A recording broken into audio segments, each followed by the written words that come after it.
정말 하나님의 영으로 충만한 이 교회에 와서 얼마나 큰 은혜와 기쁨이 되는지 모르겠습니다. 여러분들이 온누리이시고 또한 여러분들이 하나님 찾으시는 예배자인 줄로 믿습니다. 기본적으로 여러분 나눠드린 유인물이 있는데요, 이 페이퍼를 보면서 같이 은혜를 나누는 시간을 갖도록 하겠습니다. 자, 우리 이사야 43장 21절 말씀과 로마서 12장 1절 말씀을 연이어서 같이 읽도록 하겠습니다. 시작. 이 백성은 나를 찬양하게 하려고 내가 손수 만든 사람들이다. 그러므로 형제들이여, 내가 하나님의 자비하심으로 여러분에게 권합니다. 여러분의 몸을 하나님께서 기뻐하시는 거룩한 산 제물로 드리십시오. 이것이 여러분이 드릴 영적 예배입니다. 하나님께서 우리를 손수 만드신 목적을 찬양하기 위해서, 하나님을 예배하도록 하기 위해서 인간을 내가 손수 만들었다라고 말씀하십니다. 로마서 말씀 12장은 우리가 은혜로 구원받았다, 예수 그리스도를 믿는 그 하나님의 은혜로 선물로서 구원을 받았기에 그러므로가 나와요. 구원받은 사람들은 그러므로 무엇을 하며 살아야 하는가? 영적인 예배를 드리면서 우리의 몸을 하나님이 기뻐하시는 거룩한 산 제물로 드리는 예배자의 삶을 마땅히 살아야 한다고 말씀하고 있는 것이죠. 이것이 인생의 존재 이유입니다. 예배하는 것. 우리 인생 전체가 예배인 것이죠. 우리가 함께 이렇게 모여서 예배 드리는 회중의 예배가 있지만, 또한 회중의 예배가 끝나서는 각자의 삶 속에서 개인의 삶의 예배를 드리게 되는 것이죠. 그리고 그렇게 목적대로 살 때, 인생의 목적대로 살 때 우리의 인생이 행복한 줄로 믿습니다. 여러분, 하늘을 나는 새를 생각해 보세요. 새는 하늘을 날도록 지음받았잖아요. 근데 그 새가 하늘이 너무 뜨겁다, 저 시원한 바다 안에 들어가서 살면 얼마나 좋을까라고 항상 바다만 동경하며 산다고 생각해 보세요. 그 새의 삶이 불행한 삶이 되죠. 마찬가지로 물고기는 바다에 살도록 그렇게 지음받았거든요. 그런데 이 물속에만 갇혀 있으니까 답답하다, 좀 하늘을 날 수 있으면 좋을 텐데 라고 그렇게 비교하며 살아가면 그 인생은 너무나 불행한 인생인 것이죠. 여러분, 우리의 삶은 돈 벌기 위해서 존재하는 것이 아니거든요. 1등 하려고 존재하는 인생이 아니거든요. 예배하도록, 찬양하도록 지음받았어요. 언제 가장 행복할까요? 하나님 찬양할 때 제일 행복해요. 인생에 불행을 느끼고 있다면, 내 인생은 왜 이렇게 답답할까? 재미가 없을까? 인생의 목적이 무엇인지를 다시 한번 돌아볼 수 있게 되기를 바랍니다. 자, 그런데 하나님을 찬양하도록 이렇게 지음받았다라고 했어요. 여러분 개인적으로 여쭤보면 찬양을 잘하십니까? 라고 질문하면 잘 못한다라고 대답할 것 같아요. 제가 너무나 존경하는, 신앙적으로 영적으로 정말로 사랑하는 장로님 한 분이 계신데, 그 장로님에게 저는 당연히 그분이 예스라는 답을 할 것이다라고 생각하면서 질문을 했어요. 장로님, 찬양 잘하시죠? 그 장로님이 멋쩍어 하시면서, 목사님, 제가 참 찬양은 잘 못합니다 라고 말하시더라고요. 찬양이 익숙하지가 않아요. 그러면 여러분, 이 말씀이 잘못된 말씀이 돼버리잖아요. 이사야 43장 말씀이 찬양하도록 우리를 만드셨는데, 찬양하도록 지음받은 우리의 삶이 나는 찬양을 잘 못합니다 라고 말한다면 뭔가 좀 잘못되어 있는 거 아니겠어요? 이 찬양에 대한 오해가 있는 것이죠. 많은 분들이 음악을 잘하는 것을 찬양을 잘하는 것으로 착각해요. 우리 김영미 권사님 같이 그렇게 훌륭한 유명한 아티스트가 노래를 하면 찬양을 잘한다고 생각하고, 나는 음치야, 나는 박치고, 나는 뭐 돼지 무슨 멱 타는 소리가 나, 내가 들어도 괴로워 내 소리가, 그런 분들은 나는 찬양을 잘 못한다고 생각하는 거죠. 아니에요. 여러분, 찬양하고 음악은 다른 개념입니다. 만약에 우리가 음악을 위해서 창조받았다면 여러분 다 음악대학 가셨어야죠. 여러분 다 모든 직업을 내려놓고 지금 음악학원에 다니셨어야죠. 아닙니다. 우리는 찬양하도록 지음받았지 음악 잘하도록 지음받은 것이 아니에요. 또 하나 찬양에 대한 오해는 나는 노래를 잘 못 만든다라는 거예요. 새 노래로 하나님을 찬양하라고 말씀하셨는데 나는 내가 무슨 음악도 잘 모르는데 무슨 노래를 만듭니까? 아니에요. 우리가 우리의 삶 가득 노래가 가득 지금 불러지고 있어요. 김양선 목사님 부를 때 목사님 노래예요. 이게 문자적으로 김향선 목사님 이렇게 말하는 것도 노래일 수 있고, 어떤 사람은 김향선 목사님 노래죠. 다 지금 다르게 노래를 불렀잖아요. 볼펜이 있어야 되는데 볼펜이 없어요. 볼펜이 어디 있나? 노래를 부르고 있다고요. 그 음은 다 다르지만, 방식은 다르지만 우리는 다 노래하는 인생을 살아가고 있어요. 여러분, 노래를 만들고 있는 거예요. 그러한 고백을, 그러한 표현을 하나님께 하면 돼요. 아버지 부르시고 하나님 부르기도 하고요, 노래로 부르기도 하고요. 우리의 인생은 찬양으로 가득합니다. 자, 그렇다면 구체적으로 예배와 찬양의 의미가 무엇인가를 살펴보십시다. 기본적으로 예배는요, 하나님을 만나면서 사랑하는 거예요. 예배도 찬양도 다 하나님을 사랑하는 것인데, 예배는 하나님을 만난다는 것에 방점이 있어요. 찬양을 하나님을 높인다는 데 방점이 있습니다. 하나님을 만나면서 사랑하는 거예요. 근데 여러분, 하나님을 만날 때 어떤 사람은 멀리서 하나님 만나요. 어떤 사람은 성전의 뜰 정도까지 와서 마당에서 하나님 만납니다. 어떤 사람은 하나님의 발등상만 만지면서도 놀라고 두려워하기도 해요. 반면에 어떤 사람은 하나님의 얼굴을 바라보면서, 그분의 손을 잡으면서, 그분의 보좌를 관통하는 가장 가까이에서 그분과 만남을 갖고 있는 것이죠. 자, 성경에서 이 예배라고 하는 단어를 원어로 찾아보면요, 랭킹 1, 2, 3위가 나와요. 그것이 1번, 2번, 3번입니다. 첫 번째, 성경에서 가장 많이 나오는 예배의 단어는 프로스퀴네오라는 단어입니다. 프로스퀴네오. 자, 이 말은 하나님과 입을 맞춘다는 뜻이에요. 예배는 무엇인가? 하나님과 키스를 하는 거예요. 여러분, 키스 해보셨어요? 안 해보셨어요? 예배는 하나님과 입을 맞추는 거예요. 뭐 하는 행위죠? 하나님하고 사랑하는 거예요. 하나님과의 친밀함을 누리는 시간입니다. 이 시간에 앉아있다고 예배가 되는 게 아니에요. 이 시간에 앉아서 말씀을 듣고 있는 가운데 하나님과의 입맞춤을 누리는 것이 예배라는 것이죠. 성가대가 앞에 나와서 찬양을 했어요. 노래를 잘했다고 예배가 되는 게 아니에요. 그 노래가 통로가 될 뿐입니다. 그래서 궁극적으로 하나님과 입을 맞추는 거예요. 오늘 이 꽃들도 이 찬양을 하면서 하나님의 임재를 경험하면서 그분과의 입맞춤을 누릴 때 감동이 되고 눈물이 나고, 그것이 예배예요. 그 만남. 여러분, 이 프로스퀴네오라고 하는 단어, 퀴네오라고 하는 단어가 헬라어 키온에서 왔어요. 키온. 이 키온은 강아지라는 뜻이거든요. 강아지. 혹시 집에 강아지 키우시는 분 있으세요? 손 한번 들어보시겠어요? 할렐루야. 예. 강아지가 얼마나 좋아요. 집에 가면 가족들이 다 밤늦게 들어갔을 때 주무시고 계시는데 유일하게 나를 반겨주는 나의 가족이 강아지잖아요. 내가 막 밀쳐내도 어떻게 하면 나에게 더 가까이 와서 내 손바닥 한번 핥아보려고. 이 프로스퀴네오라고 할 때 이 키네오라는 단어가 키스한다는 의미인데, 이 단어가 왜 강아지라는 뜻에서 왔을까요? 저는 이 강아지의 충성됨, 주인을 향한 그 친밀함에서 이 예배의 단어에 힌트를 하나님이 주고 있다고 생각합니다.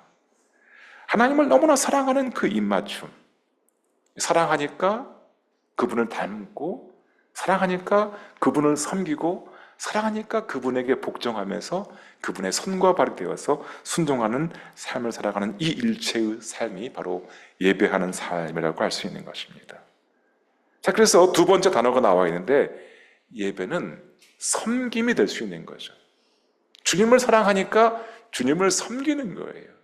그래서 영어로 예배를 월십이라고도 말할 때, 월십은 이제 이 프로스퀴네오나 3번에 나오는 샤하라는 단어에서 나온 단어지만, 섬김, 서비스라는 단어로 영어로 예배를 표현하거든요. 이 서비스가 바로 아바드라고 하는 히브리어에서 나왔습니다. 하나님을 섬기는, 주님을 위해서 봉사하는 그 일체의 그 모든 행위가 바로 예배인 것이죠. 우리 옛날 광고 카피 중에 그런 카피가 있었어요. 사랑은 뭐 하는 거야? 움직이는 거야 라고 말했어요. 사랑하면 움직이게 돼 있어요. 사랑하는데 주님 마음 아시죠? 마음으로만. 주님은 그거 원하지 않아요. 찬양도 표현해야지 찬양이 되는 거예요. 주님 저 중심 아시잖아요. 속으로만 할게요. 저도 아주 지극히 극아이 성향 갖고 있거든요. 되게 내성적이에요. 그런데 이 마음에 있는 것, 사랑이 있다면 표현해야 되는 거예요. 그리고 행동해야 되는 것이죠. 여러분, 왜 우리가 성가대 섬김 같은 거, 교사 섬김이라든지 안내위원 섬김하고 뭐 새벽 예배 봉사하고 뒤에 우리 미디어 팀 어려운 섬김을 합니까? 남들 다 늦게 오는데 1시간씩 2시간씩 일찍 나와서 땀을 뻘뻘 흘리면서 왜 섬김을 합니까? 주님을 사랑하니까 움직이는 거예요. 섬기는 거예요. 그래서 하나님을 사랑하면 반드시 하나님 사랑으로만 끝나지 않아요. 그 사랑은 차고 넘쳐서 흘러갑니다. 누구에게로? 이웃에게로. 그 이웃 중에 가장 가까운 이웃이 누구죠? 가족이에요. 하나님을 사랑하면 가족을 사랑하게 돼요. 하나님을 정말로 사랑하는 사람은 옆에 있는 사람을 사랑하게 되는 거예요.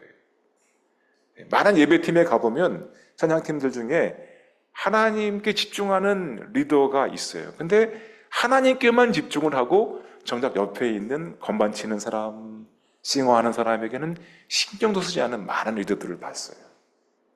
좋은 예배가 아닌 거예요. 정말 하나님을 사랑하면 하나님만 사랑하는 것이 아니라 우리 순식구들을 사랑하게 되는 것이죠. 저렇게 말하는, 좀 밉게 말하는 그 사람, 내 마음을 좀 아프게 만드는 그 성도님을 사랑할 수 있는 그 능력을 예배 안에서 하나님께서 주시는 것입니다.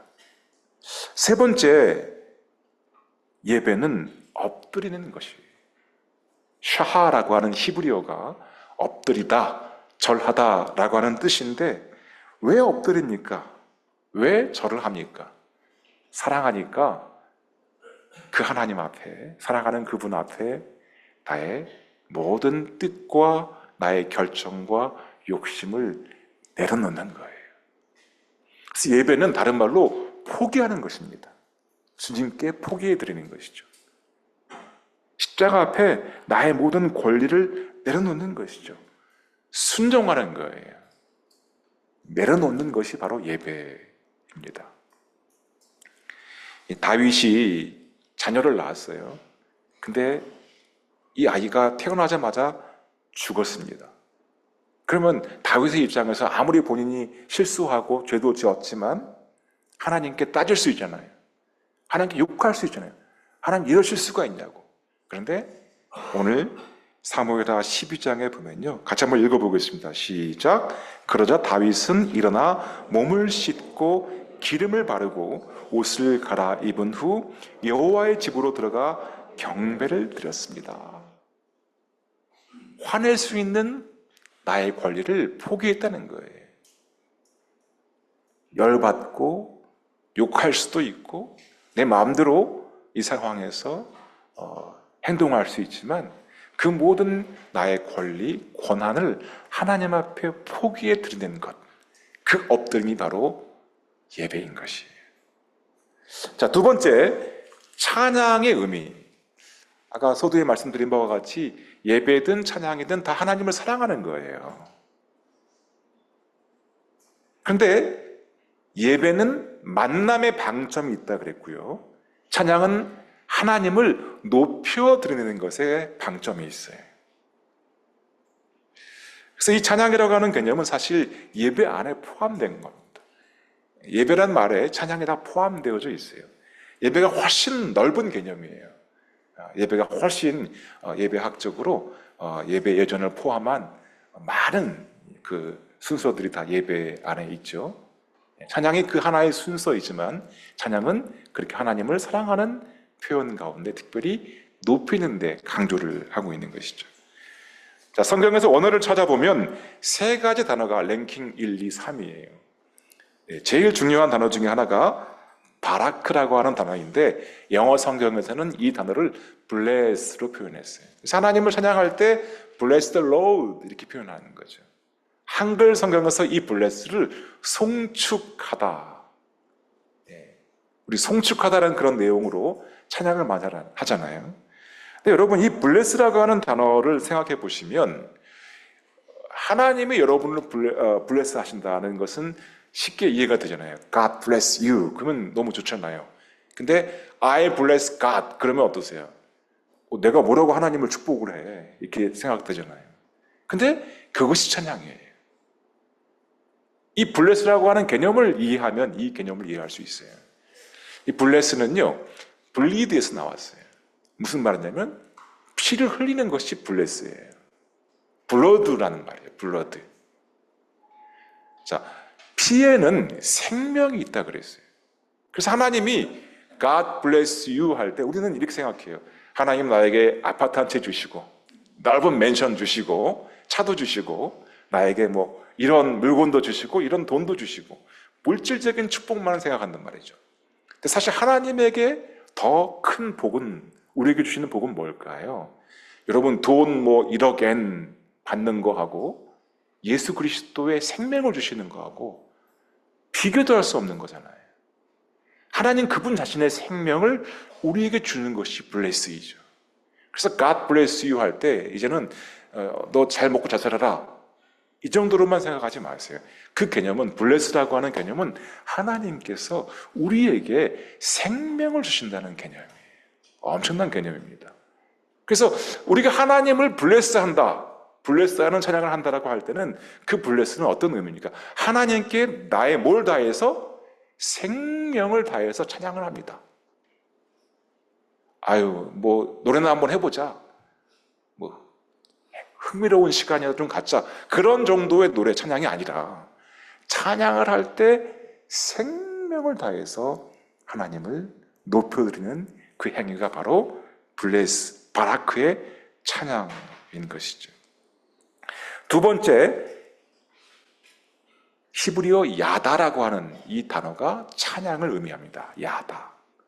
이 야다라고 하는 단어에서 우리가 잘 알고 있는 유다가 나왔어요. 유다 지파 할 때 그 유다.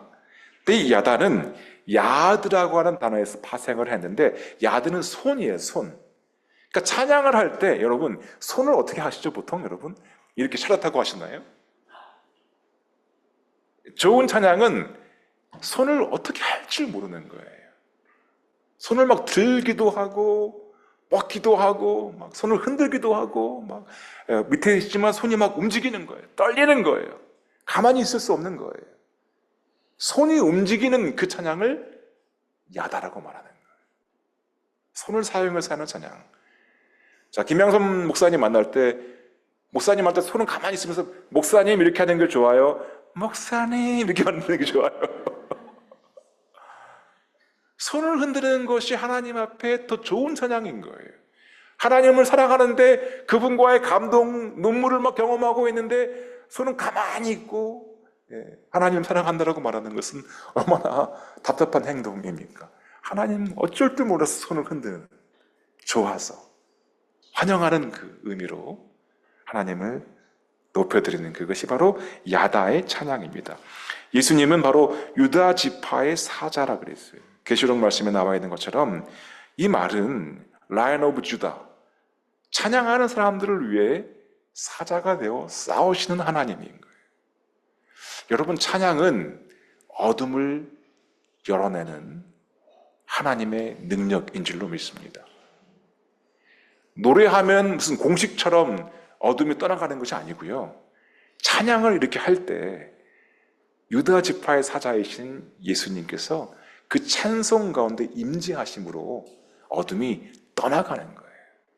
그래서 병이 들었을 때, 귀신이 있고 영적인 전쟁이 있을 때 여러분 찬송을 하세요. 찬양을 하세요. 놀라운 하나님의 영광과 능력이 임하는 것입니다. 왜냐하면 그분의 이름이 유다 지파의 사자이기 때문에 그렇습니다. 자, 세 번째, 이 표현이 가장 중요한 표현인데 여러분 다 알고 있는 단어입니다. 할랄이에요. 할랄.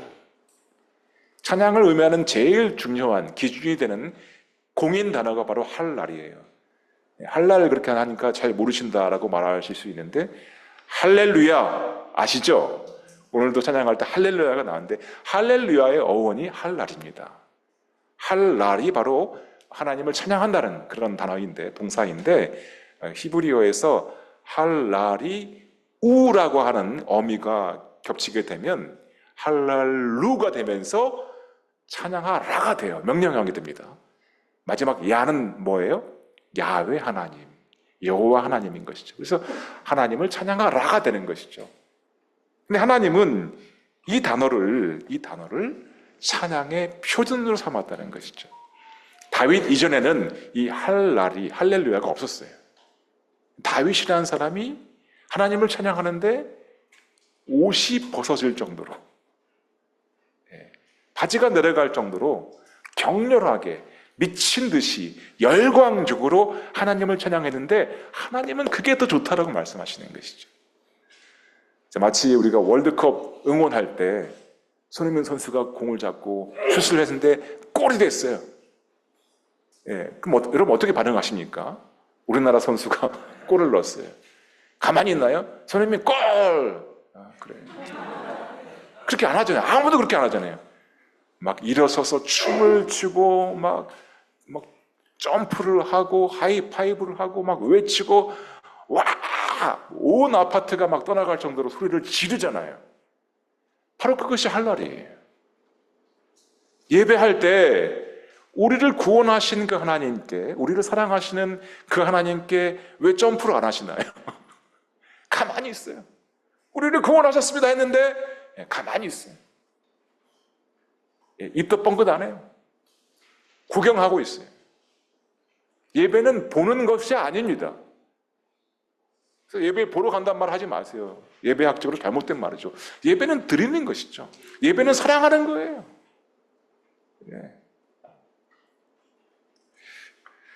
그래서 이러한 예배와 찬양의 의미들을 우리들이 기본적으로 성경적으로 알아야 될 것 같고요.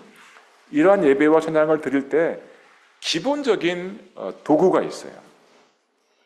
예배와 찬양을 가능하게 만들어주는 기본적인 도구가 바로 세 가지가 있는데, 첫 번째는 영과 진리입니다. 자, 예수님께서 요한복음 4장 24절에 말씀하셨는데 같이 한번 읽어보겠습니다. 시작. 하나님은 영이시니 하나님께 예배드리는 사람은 영과 진리로 예배드려야 된다. 여러분 수도 없이 많이 이 말씀을 읽어보셨을 거예요. 영과 진리로 예배드려야 된다. 예배드리는 그 기본 방법, 영과 진리예요. 이것이 무슨 말인가? 영으로 예배한다라고 하는 것은 여러분의 영이 기능해야 한다는 이야기예요. 하나님은 영이십니다. 하나님은 육체가 아니에요. 물질이 아니에요. 그분은 영이에요. 그분을 만나려면 우리 안에 영이 있고 혼이 있고 육체가 있는데 영육혼 가운데 특별히 영이 기능을 하는, 그래야 하나님을 예배할 수 있다는 말입니다. 어떻게 하면 영이 기능할 수 있을까요? 성령님의 기름 부음이 있을 때 우리 영혼이 기능합니다. 영이라고 하는 것은 하나님을 만나는 고유한 우리의 기능이에요. 영역입니다. 여러분에게 영이 있어요. 여러분 그것을 여러분 기억하셔야 돼요. 내 안에 예수 그리스도를 믿고 영접하고 그분이 내 안에 들어오셨을 때 그분의 영이 내 안에 있는 것이에요. 그 영이 상심하지 않게 하셔야 됩니다. 그 영이 소외되지 않게 해야 돼요. 대부분 육체를 따라가 살아가는 사람들은 육체, 생각, 마음으로만 살아가거든요. 근데 내 안에 하나님이 계시다고, 내 안에 성전이 있는 것을 기억하셔야 돼요. 영이 있다는 것이죠. 그 영이 기능을 잘 해야 돼요. 건강을 해야 돼. 건강하게 작동을 해야 하는 것이죠. 두 번째, 진리로 예배 드립니다. 진리로.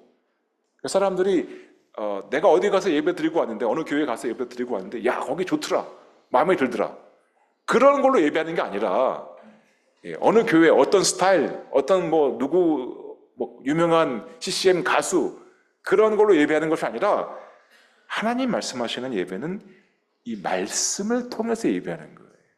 진리로 예배하는 것이죠.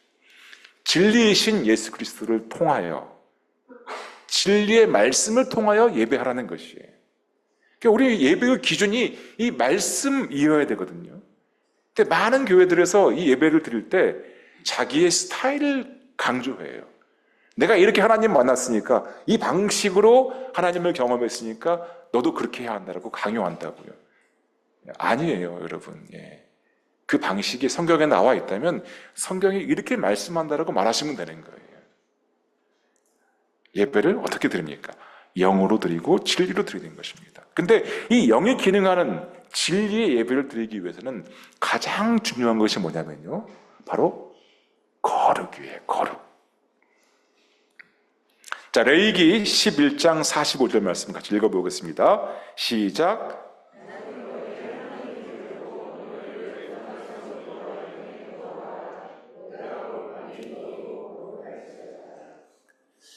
자, 하나님께서 말씀하시면 나는 거룩하다 그랬어요. 그러므로 너희도 거룩해야 한다. 왜요? 하나님을 예배하기 위해서는 반드시 거룩해야 한다는 거예요. 이 거룩이 무엇입니까? 구별된다는 말입니다. 죄로부터 구별되었다. 그래서 하나님이 예배 받으실 수 있는 그런 합당한 상태, 불결한데, 더러운데, 부정한데 죄가 없으신 하나님을 예배할 수 없는 거거든요. 순결한 사랑으로 하나님을 예배할 수 있도록 우리가 준비되어야 한다는 것입니다. 그래서 하나님의 영을 뭐라고 말하죠? 성령이라고 말하는 것이죠. 거룩한 영이란 말입니다. 예수님 믿는 여러분들을 뭐라고 말하죠? 성도라고 표현해요. 거룩한 무리들. 우리가 함께 모여있는 예배당을 뭐라고 부릅니까? 성전이라고 불러요. 거룩을 강조하는 것이죠. 하나님을 만날 때 제일 중요한 요소가 바로 거룩인 것이죠. 자, 그런데 거룩을 지키는 것이 쉬워요? 어려워요? 어렵습니다. 엄청나게 어려워요. 한국에서는 이제 매년 여름에 원 스피릿 컨퍼런스라 그래서 이렇게 예배 사역자들이 1년에 한 번씩 전 캠퍼스가 다 함께 예배 사역자들이 우리 서빙고나 양재 본당에서 모여서 컨퍼런스를 합니다.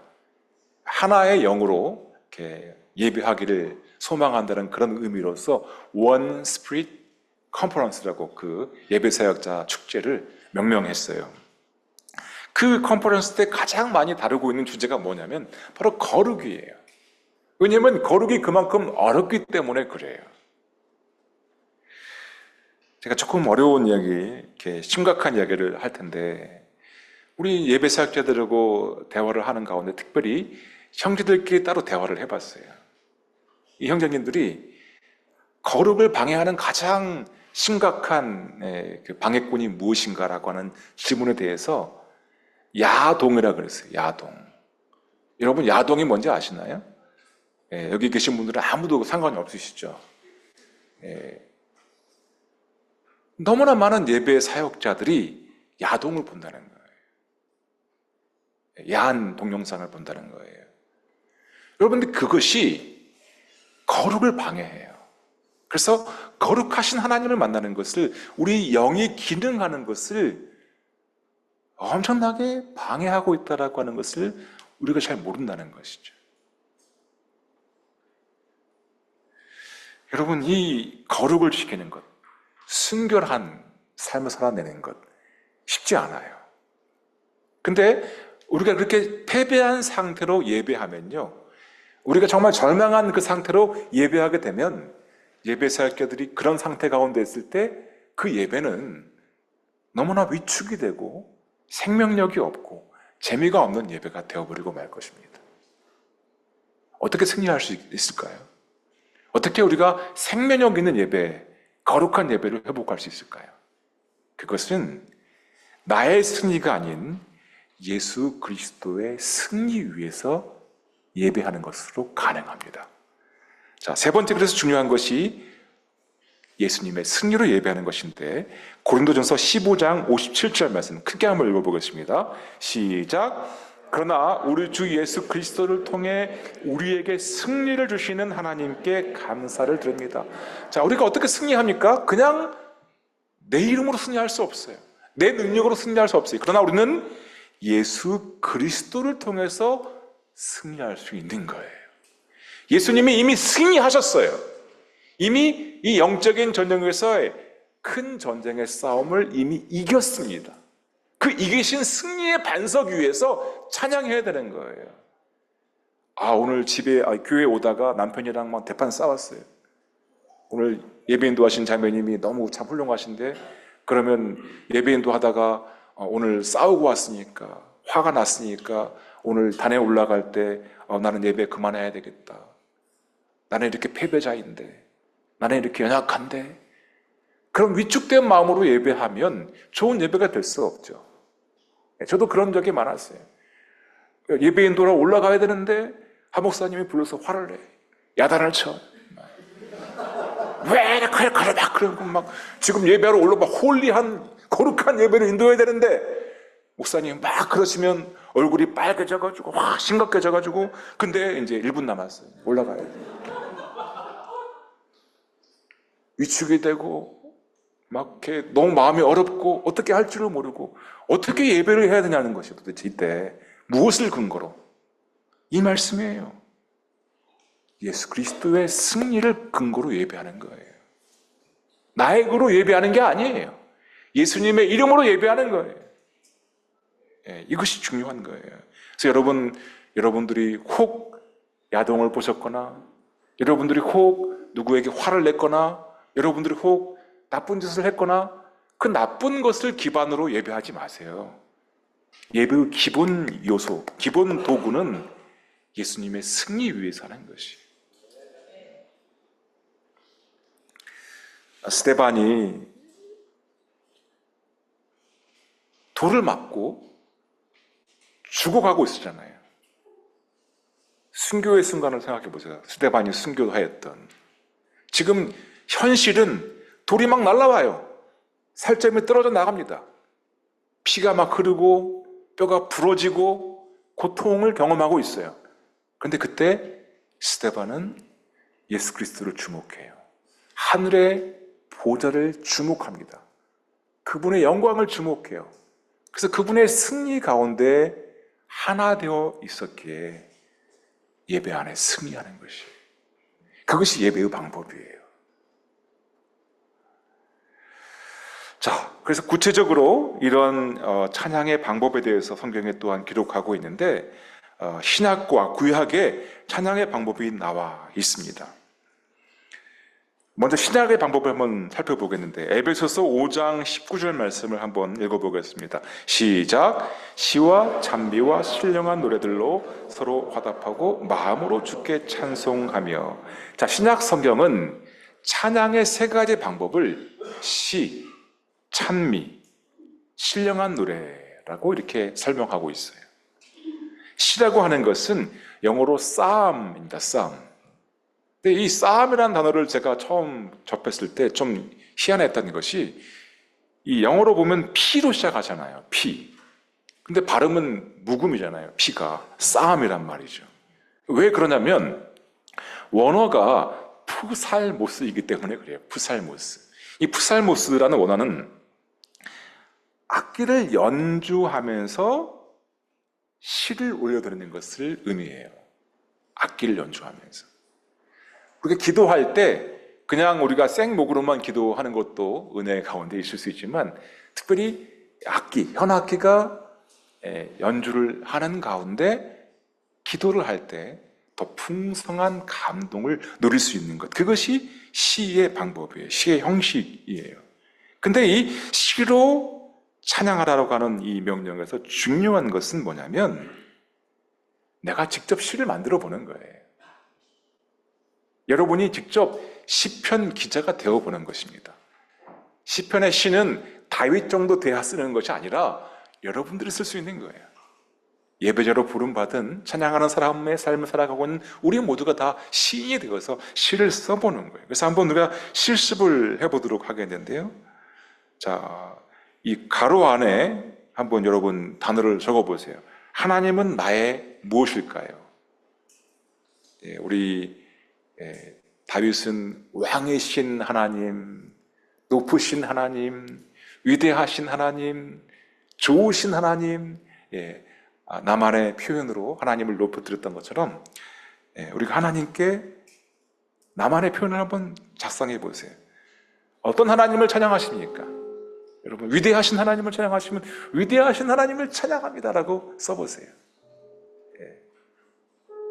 좋으신 하나님을 찬양합니다라고 써보세요. 시인이 되어보는 것이 중요한 거예요. 자, 지금 이렇게 연주가 나오면서 우리 다윗이 그런 표현을 썼죠. 우리 시편 145편에 왕이신 나의 하나님이여 내가 주를 높이고 영원히 주의 이름을 송축하리이다. 바로 이것이 싸움 형식입니다. 연주가 나오는 가운데 하나님을 시로 높여드리는 것이죠. 자, 이것은 지극히 개인적인 시잖아요. 다윗이라는 사람이 왕이신 하나님, 내가 주님을 높이고 영원히 주님의 이름을 송축합니다. 다윗의 시였어요. 근데 이 다윗의 시가 너무나 우리에게 감동을 주거든요. 너무나 좋잖아요. 그러니 이 다윗의 시, 이 한 사람의 개인의 시를 우리 공동체 전체가 함께 부르기 시작했어요. 바로 그것이 찬미예요. 찬양이에요. 영어로 힘이라고 말하죠. 한국말로는 찬송가라고 표현하는데, 찬송가라고 할 때 많은 분들이 오해하는 것이 찬송가 책에 나와 있는 그 600 몇십 곡의 곡만이 찬송가다. 물론 교회 공동체가 함께 선택해서 부르는 노래다라고 하는 의미에서 그 힘의 의미는 맞지만 그 600 몇십 곡의 곡만 찬송가가 아니에요. 우리 공동체가 함께 선택해서 그 개인의 시를 우리의 고백으로 받아들일 수 있다면, 그렇게 찬양할 수 있다면 그것이 바로 힘이 되는 것이죠. Our song이 되는 거예요. 찬미가 되는 것이죠. 같이 우리 한번 불러보겠습니다. 우리 왕이신 나의 하나님, 다윗의 시이지만 우리의 노래로 찬미해 보십시다. 왕이신 나의 하나님, 내가 주를 높이고 내가 주를 높이고 영원히 주의 이름을 송축하리이다. 자, 이것이 찬미예요. 시로 찬미로 하나님을 찬양하고, 또 이것을 가지고 화답하라 그랬어요. 화답하라는 말은 하나됨을 이루라는 것이죠. 하모니를 이루어서 더 풍성하게 아름답게 하나님을 찬양하라는 의미가 되겠습니다. 한 가지가 더 남았습니다. 그것은 신령한 노래예요. 신령한 노래. 시와 찬미와 신령한 노래. 사실 여러분 기억하실지 모르겠지만 작년에 제가 여기 와서 설교했던 그 내용이 바로 이것이었어요. 시와, 우리 집사님은 기억하시네요. 훌륭하십니다. 강아지도 키우시고 최고의 예배자였어요. 여러분, 신령한 노래는 뭡니까? 우리 영의 기능하에서 하는 모든 고백이 신령한 노래예요. 어렵지 않아요. 여러분, 이 노래라고 하는 것을 할 때 노래는 기본적인 음악의 제한을 받아요. 음악적이어야 되기 때문에 음정을 맞춰야 되고 박자를 맞춰야 되고 리듬을 같이 타야 되고, 그것이 어려운 분들은 신령한 노래를 부르세요. 음치, 박치, no problem이에요. 완전히 프리예요. 영의 기능하면 되는 거예요. 근데 사실은 이게 더 수준이 높은 찬양이에요. 영으로 노래하는 것이. 그래서 우리가 눈물로 예배할 때가 있어요. 찬양할 때도 찬양의 음을 따라가지 않고 어느 시점에서는 눈물이 앞을 가려서 이 음을 이탈할 때가 있단 말이죠. 음악을 초월할 때가 있단 말이죠. 신령한 노래를 하고 있는 거예요. 어떤 분들은 신음을 하기도 하고 감격을 하기도 하고 방언으로 노래하기도 하고요. 춤을 추기도 하는 것이죠. 이러한 신령한 노래로 하나님을 예배하는데, 이 시와 찬미와 신령한 노래를 구약 성경에서는 9가지 방법으로 다윗의 장막에서 찬양하는 그 방법을 소개하고 있습니다. 그래서 우리의 입과 손과 몸으로 하나님을 찬양하는 거예요. 입과 손과 몸으로.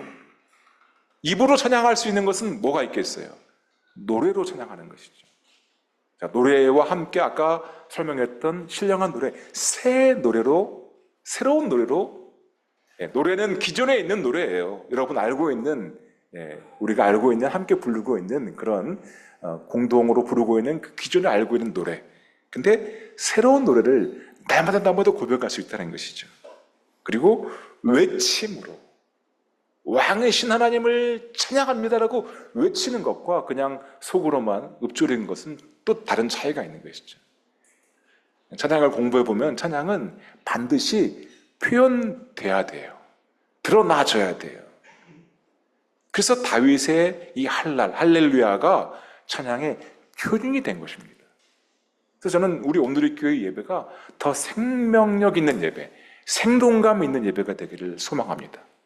여러분, 예배당에만 들어와도 막 춤을 추고 눈물이 나고 감동이 되고 하나님의 살아계심을 경험하는 그런 예배, 그것이 오늘의 교회 예배가 되었으면 좋겠어요.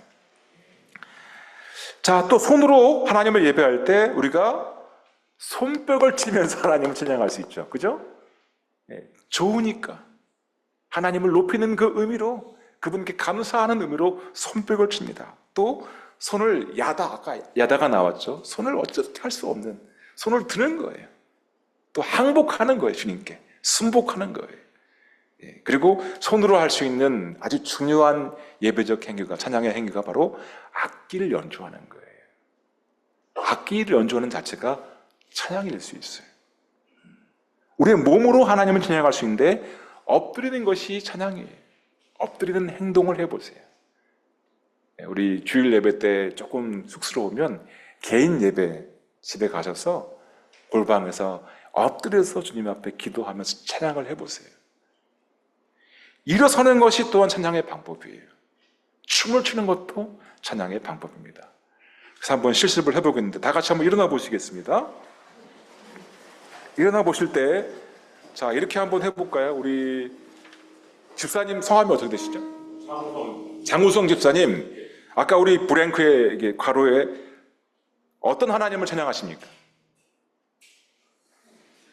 저의 전부 되시고 저의 사랑이시고, 나의 전부이신 하나님을 찬양합니다. 집사님이 크게 외치면 여러분의 고백으로 나의 전부이신 하나님을 찬양합니다라고 같이 화답하여서, 자, 그럼 개인의 시, 싸움의 개인의 고백인데 우리 모두가 화답하면서 우리의 아월송, 힘이 되는 거예요. 찬송가가 되는 거예요.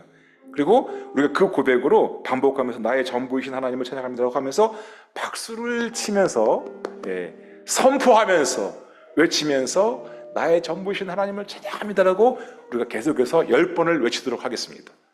우리 집사님께서 먼저 개인의 고백으로, 싸움의 고백으로 선창을 해보시길. 네, 마이크 켜주시고. 저의 전부이신 하나님을 찬양합니다. 자, 우리 모두 함께 나의 전부이신 하나님을 찬양합니다. 나의 전부이신 하나님을 찬양합니다. 나의 전부이신 하나님을 찬양합니다. 우리 박수를 치면서 나의 전부이신 하나님을 찬양합니다. 우리 외치면서 나의 전부이신 하나님, 나의 생명이신 하나님, 영원한 반석이신 하나님, 구원이요 나의 도움이신 하나님을 찬양하며 주님을 경배하나이다. 할렐루야. 주님을 외칩니다. 나의 생명의 반석이신 하나님, 그 하나님이 나의 모든 것 되심을 고백합니다. 주님을 경배하며 주님을 찬송합니다. 아멘. 아멘. 네, 이렇게 날마다 찬양하고 또 우리의 삶이 이러한 찬양의 방법으로 주님을 예배하게 되기를 축복합니다. 예, 자리에 앉아주시고, 그래서 이러한 찬양의 방법, 이러한 찬양의 의미들을 가지고 오늘의 교회는 어떠한 예배를 드리고 있는가? 예, 오늘의 교회는 3페이지에 보시면 하나님께서 찾으시는 바로 그 예배를 드리고 싶은 거예요. 우리 하영종 목사님이 1985년에 오늘의 교회를 세우셨을 때 서울에 있는 또 하나의 건물을 짓기 원하지 않으셨습니다. 이 20세기에, 지금 21세기에 예수님께서 직접 교회를 세우신다면, 예수님께서 직접 우리의 목자가 되셔서 이 교회를 운영하신다면 어떠한 교회를 하실까? 그 기준으로 우리는 바로 그 교회의 꿈을 안고 사도행전 29장의 그 비전을 가지고 오늘의 교회를 시작한 거예요. 그래서 이 교회의 핵심은 뭡니까? 사람의 주인된 교회가 아니라 말씀이 주인된 교회. 사람의 논쟁, 사람의 주장으로 이 교회가 흘러가는 것이 아니라 오직 하나님의 말씀대로 예수님이 주인된 그 말씀의 교회가 되기를 바라는 것이 오늘의 교회의 비전인 것이죠. 오늘의 교회 예배도 마찬가지입니다. 사람이 원하는 예배, 사람의 비율을 맞춰주는 예배가 아니라 하나님이 좋아하시는 예배. 지금도 하나님은 온 땅을 두루 감찰하시면서 우리를 수색하듯이 예배하는 한 사람을 찾고 계세요. 바로 그 예배자들의 예배. 여러분들이 그 예배자가 되는 것이 오늘의 교회의 예배 비전입니다. 그래서 이 비전을 이루기 위한 3가지 핵심 가치가 있는데, 첫 번째는 하나님 중심의 핵심 가치예요. 중요한 것은 그 예배의 행위 안에 하나님이 계신가 아닌가예요.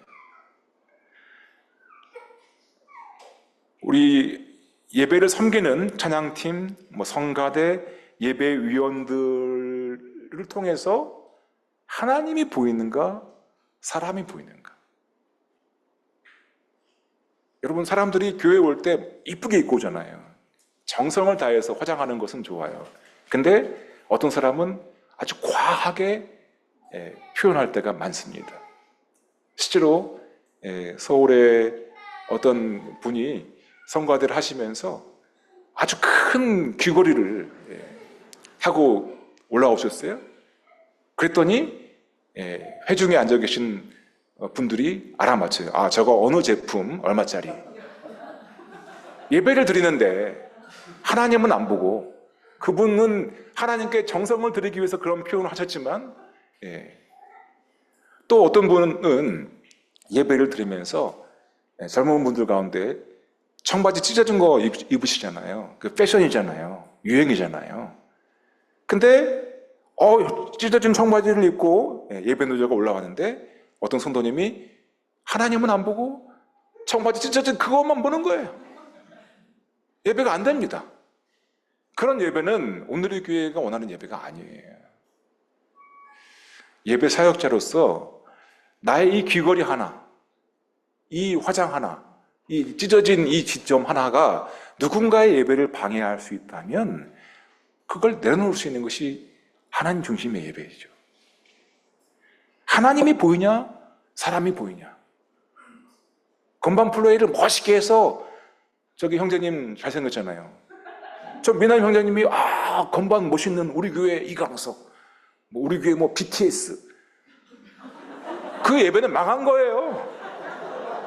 사람이 보이면 안 돼. 사람이 보이면. 오늘 여기 이렇게 싱어들이 그 형제님 노래도 잘하고 잘생겼고 그 형제 보러 교회 간다. 그런 예배는 오늘의 그 예배가 아닌 거예요. 우리 성가대를 통해서 뭐가 보입니까? 하나님이 보여야죠. 하나님이. 이 단상을 통해서, 이 단을 통해서 이 피아노, 이 악기, 이러한 멀티미디어 시스템, 비디오, 이걸 통해서 하나님이 보이는 그 예배, 그것을 오늘의 교회는 열망합니다.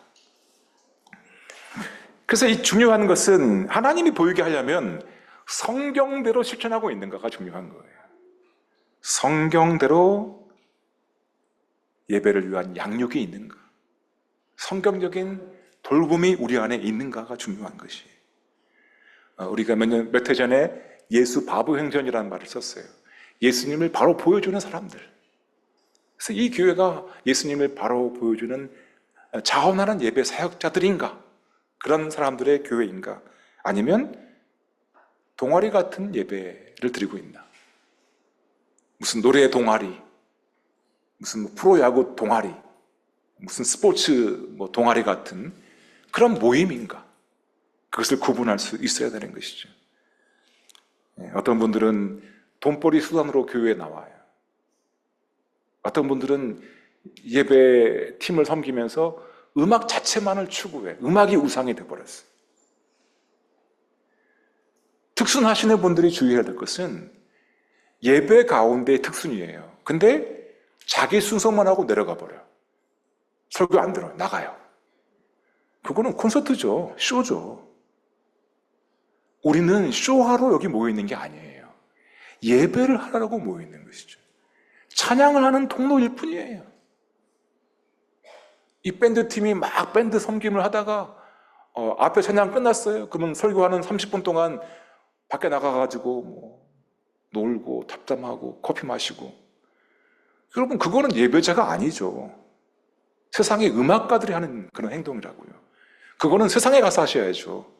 동아리 모임에 가서 하셔야죠. 심의회관에서 국립극장에서 공연하실 때 하셔야 되는 거죠. 예배는 그런 게 아니라는 것이죠. 하나님 중심의 예배인가. 또 어떤 분들은 내가 스타가 되려고 그래요. 성가 안에서도 내가 튀려고 그래요. 내가 저 자매님보다 더 이뻐야 돼. 내 소리가 더 멋있게 나와야 돼. 오늘 예배에서 좋은 예배가 되는 기준은 나만 잘 돋보이는 예배가 되는 거예요. 여러분, 예배는 내가 스타가 되는 게 아니에요. 예수님만 높이는 거예요. 예수님을 스타로 만들어셔야 돼요. 그래서 저는 누구가 이렇게 와서 세계적인 뮤지션 누가 와서 찬양 인도한다, 별로 안 좋아해요. 그 예배 가보면 그 사람만 남아요. 해외에, 미국에, 호주에 어느 교회 유명한 누가 와서 이 노래를 만든 작곡가가 어떻고, 여러분, 예배는 주님이 높아지셔야지 왜 그 사람이 높아지냐고요. 여러분, 원래 사탄이 하나님을 찬양하던 천사였어요. 그러니까 하나님을 찬양하는 이 찬양 사역 가운데 사탄이 틈탈 수 있는 그런 지점이 얼마나 많은지 모릅니다. 경계해야 되는 것이죠. 우리 예배가 하나님 중심인가 사람 중심인가. 계시록 18장에 정말 중요한 말씀이 있어요. 같이 읽어보겠습니다. 22절 시작. 또 하프 켜는 사람들과 노래 부르는 사람들과 퉁소 부는 사람들과 나팔 부는 사람들의 소리가 내 안에서 다시는 들리지 않을 것이며 그 어떤 기술자도 내 안에서 다시는 보이지 않을 것이며, 예수님께서 재림하시고 새 하늘과 새 땅이 임하게 되면, 영원한 천국이 시작하게 되면요, 여러분, 우리가 이 땅에서 그렇게 멋있게 보았던 그 세상의 엔터테인먼트, 빌보드 차트를 휩쓸었던 그 음악가들의 음악, 우리가 그렇게 존경했던 그 고전 음악가들의 그 세계, 그 음악, 그 소리 다 사라진다 그랬어요. 다시는 들리지 않는다 그랬어요. 어떤 기술자도 다시는 보이지 않는다 그러잖아요. 여러분, 우리가 막 이런 이 멀티미디어 시대를 살아가면서 무슨 제품이 새로 나왔다, 이 기술이 있다, AI가 어떻다, 여러분, 영원하지 않아요. 주님의 재림과 함께 영원한 천국이 시작될 때 이 세상의 음악, 이 세상의 기술, 그 세상에 아름다웠던, 우리가 그렇게 가치 있다고 여겼던 그 모든 것들은 다 사라진다는 거예요. 근데 여러분의 찬양은, 여러분의 시와 찬미와 신령한 노래는 영원합니다. 무엇이 가치 있죠? 영원한 것이 가치 있는 거예요. 유명한 가수의 그 노래, 아름답죠. 귀하죠. 여러분, 더 소중하고 가치 있는 것은 여러분의 시요, 여러분의 찬미요, 여러분의 신령한 노래인 줄로 믿습니다. 그것이 영원하기 때문이에요. 두 번째 핵심 가치가 있습니다. 그것은 맞춤이에요. 이 맞춤은 사람들에게 맞춰준다는 이야기예요. 쉽게 말하면. 그런데 왜 사람들을 배려하냐면요, 하나님을 사랑하기 때문에 그래요. 하나님께서 사람을 배려하시기 때문에 그렇습니다. 그래서 이 하나님 사랑을 근거하여서 이웃을 사랑하는 것이 맞춤인 것이죠. 그냥 이웃 사랑부터 시작하는 것이 아니에요. 하나님 없이 인간에게만 맞추는 것이 아닙니다. 1번이 있고 2번이 있는 거예요. 여러분, 예수님께서 우리에게 오신 방법이 뭡니까? 성육신이죠.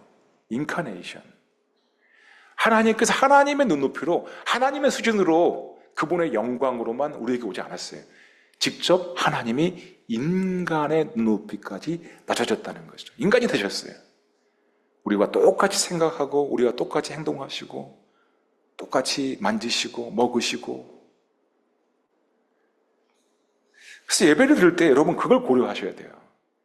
이 예배 1부, 2부, 3부, 4부가 있는데 이 예배를 구성하는 사람들의 연령이 어떠한지, 이분들이 어떠한 특성을 가지고 있는가, 언어가 어떠한지를 고려해야 되고, 음악적 스타일도 고려해야 되고, 어떠한 주제로 우리가 지금 모임하고 있는 것인지, 이런 고려들을 해서 오늘의 교회에서는 맞춤형, 대상에 따른 맞춤형 예배를 드리고 있는 것이죠. 그리고 영적인 흐름을 방해하지 않도록 하기 위해서 미리 정성을 다해서 큐시트를 만들어요. 여러분, 큐시트는 방송국에서 사용하는 거잖아요. 그죠? 근데 왜 그 큐시트를 만듭니까? 하나하나 순서에 정성을 담는 거예요.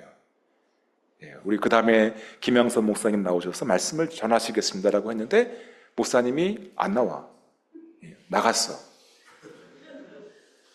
1초, 2초, 3초가 지나면요, 우리의 모든 시선이 집중되었던 그 모든 집중함이 다 사라져버려요. 그 주님께로 모아졌던 우리의 그 마음이 흩어져 버리는 것을 방지하기 위해서, 자, 우리 미디어 팀이 예를 들어서, 자, 지금 우리 이 예배 찬양에 대한 영상을 하나 보시겠습니다라고 했는데 3초 안에 안 나와요.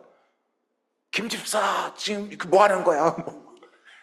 코드가 갑자기 빠졌어. 어떻게? 여러분, 뭐 여러 가지 우리가 그 변명을 할 수 있지만 결국 무슨 문제입니까? 우리가 준비를 안 한 거거든요. 정성을 쏟지 않은 거예요. 그래서 하나님께 정성을 쏟음으로 우리 성도님들이 이 예배에 집중하실 수 있도록, 더 쾌적한 예배를, 더 쉬운 예배를 드릴 수 있도록 우리가 그러한 맞춤의 예배를 드리고 있다는 것입니다. 그래서 이 예배를 진행하는 PD가 있는 거예요. AD가 있는 거예요. 그래서 이 단에서 행해지는 모든 예배의 모든 순서를 그분들이 제사장이 되어서 주관하는 거예요. 이 방 안에서의 공기가 어떠한지, 또 에어컨이 잘 나오고 있는지, 온도가 잘 맞고 있는지, 등퇴장은 원활한지, 음향은 어떠한지, 자막은 어떠한지, 또 환자가 발생하면 어떻게 대응해야 되는지, 이 모든 것이 PD와 AD의 섬김을 통해서 원활한 성도님들을 향한 맞춤의 예배로 표현되고 있는 것, 그것이 오늘의 교회의 예배입니다. 마지막으로 오늘의 교회 예배의 핵심 가치는 세상으로 향하는 예배예요. 진짜 예배를 경험했으면, 하나님을 진짜 사랑하면 반드시 이웃을 사랑하게 되는 거예요. 옆에 있는 사람을 사랑하게 되는 것이죠. 그래서 예수님 만난 여인이 물동이를 버려둔 채 마을로 달려가서 내가 메시아를 만났다라고 증거하잖아요. 이사야가 영광과 임재 가운데서 하나님의 음성을 들었는데 주님의 음성은 내가 누구를 보낼까? 누가 우리를 위해서 갈까? 였습니다. 그때 이사야가 답하죠. 주님, 제가 여기 있습니다. 저를 보내주십시오. 2022년 한 해에 미국에서 4,500개의 교회가 사라졌어요. 한국에서는 2,000개의 교회가 사라졌어요. 그래서 이 왜 교회들이 사라지는가를 분석을 해보니까요, 두 가지 이유인데, 그 교회가 지역사회를 섬기지 않았다는 것이죠. 또 그 교회가 다음 세대를 세우는데 전력을 다하지 않았다는 것이죠. 나를 위한 재정, 우리 팀만을 위한 교회적 지원을 추구했다는 것이죠.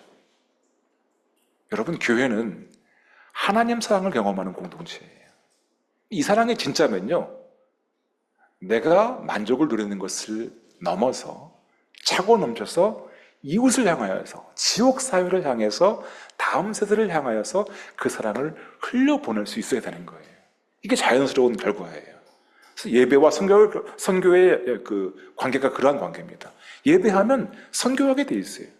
오늘의 교회의 세 가지 목회 철학이 뭡니까? 예배 공동체, 성령 공동체, 선교 공동체예요. 예배하면 성령의 기름 부음 가운데 선교하게 되어 있는 거예요. 선교하게 되어 있는 거예요. 우리는 예배만 한다, 가만히 있는다, 그러면 제가 일본에 안 왔겠죠.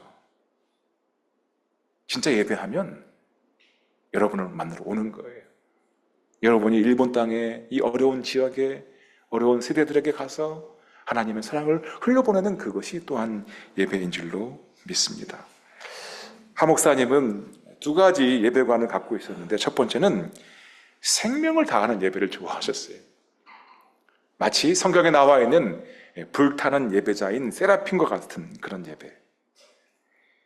이 세라핌이라고 하는 단어가 있는데, 이 세라핌이 왜 중요하냐면, 예배에서 제일 소중한 것은 하나님께 가까이 가는 거거든요.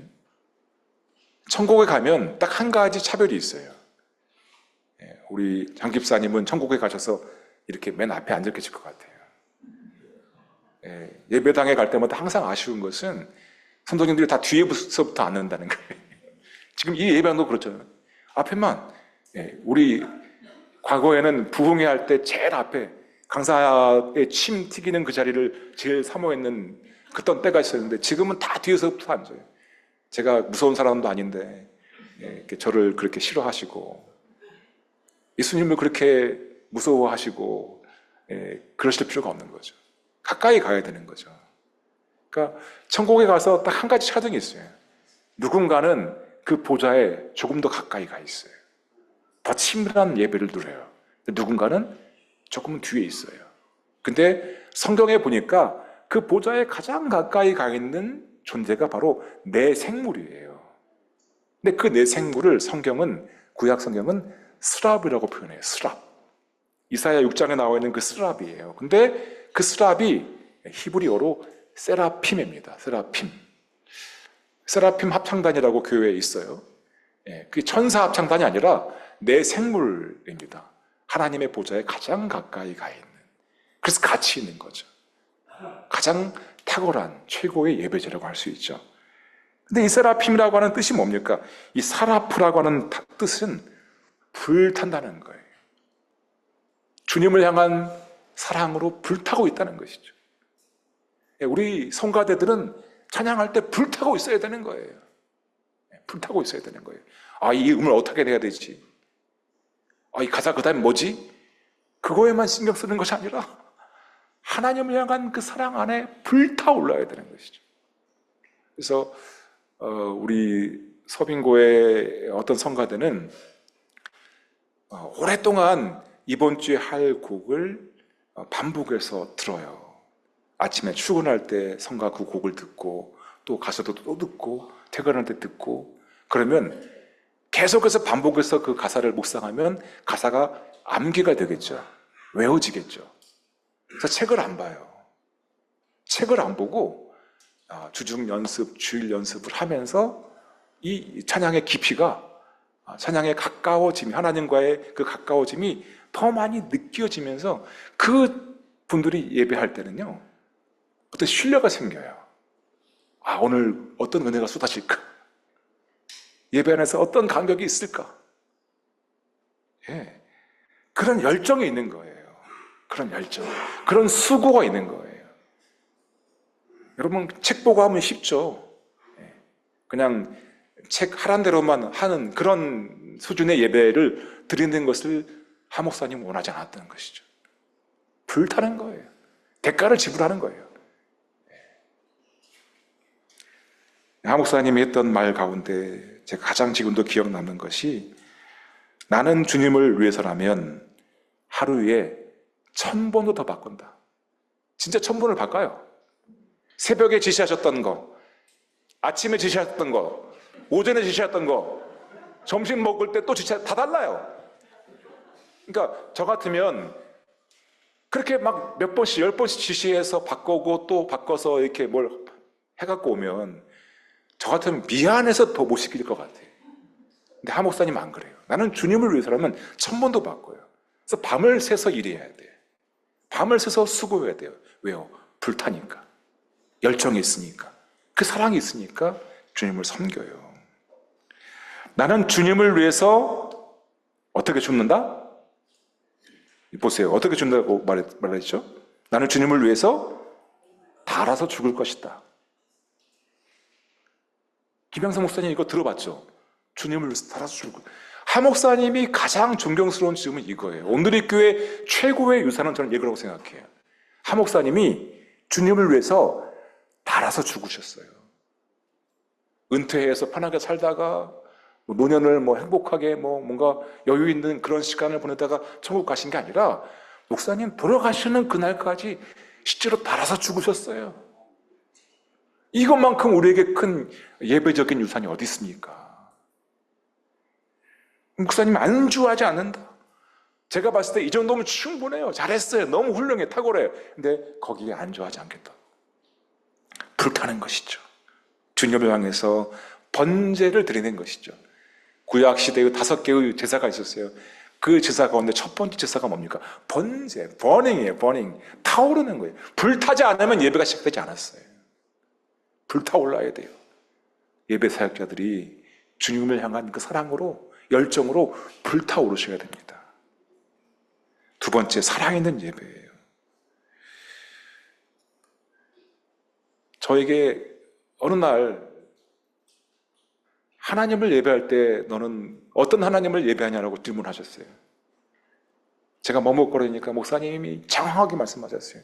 나는 살아계신 하나님을 예배한다고. 나는 내가 설교할 때 그 설교를 통해서 말씀을 듣는 사람들이 병이 나는 것을 믿는다고. 나는 찬양할 때 귀신이 떠나가는 것을 믿는다고. 왜? 하나님은 살아계신 하나님이시니까.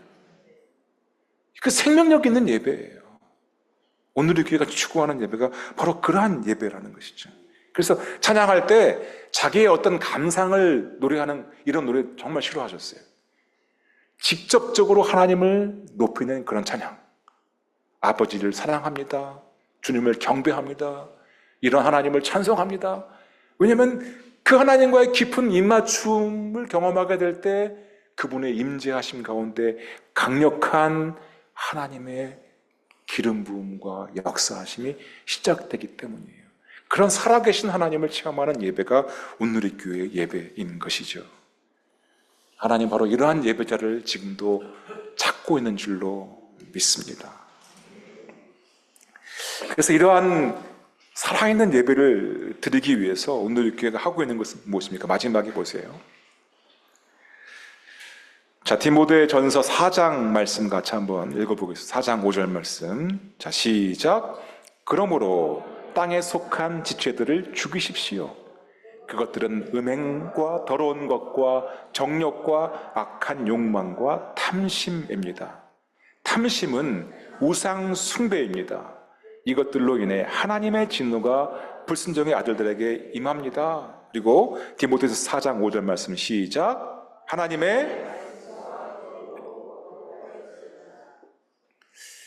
하나님 찾으시는 예배를 드리기 위해서는 그러므로 말씀과 기도로 무장해야 한다는 것이죠.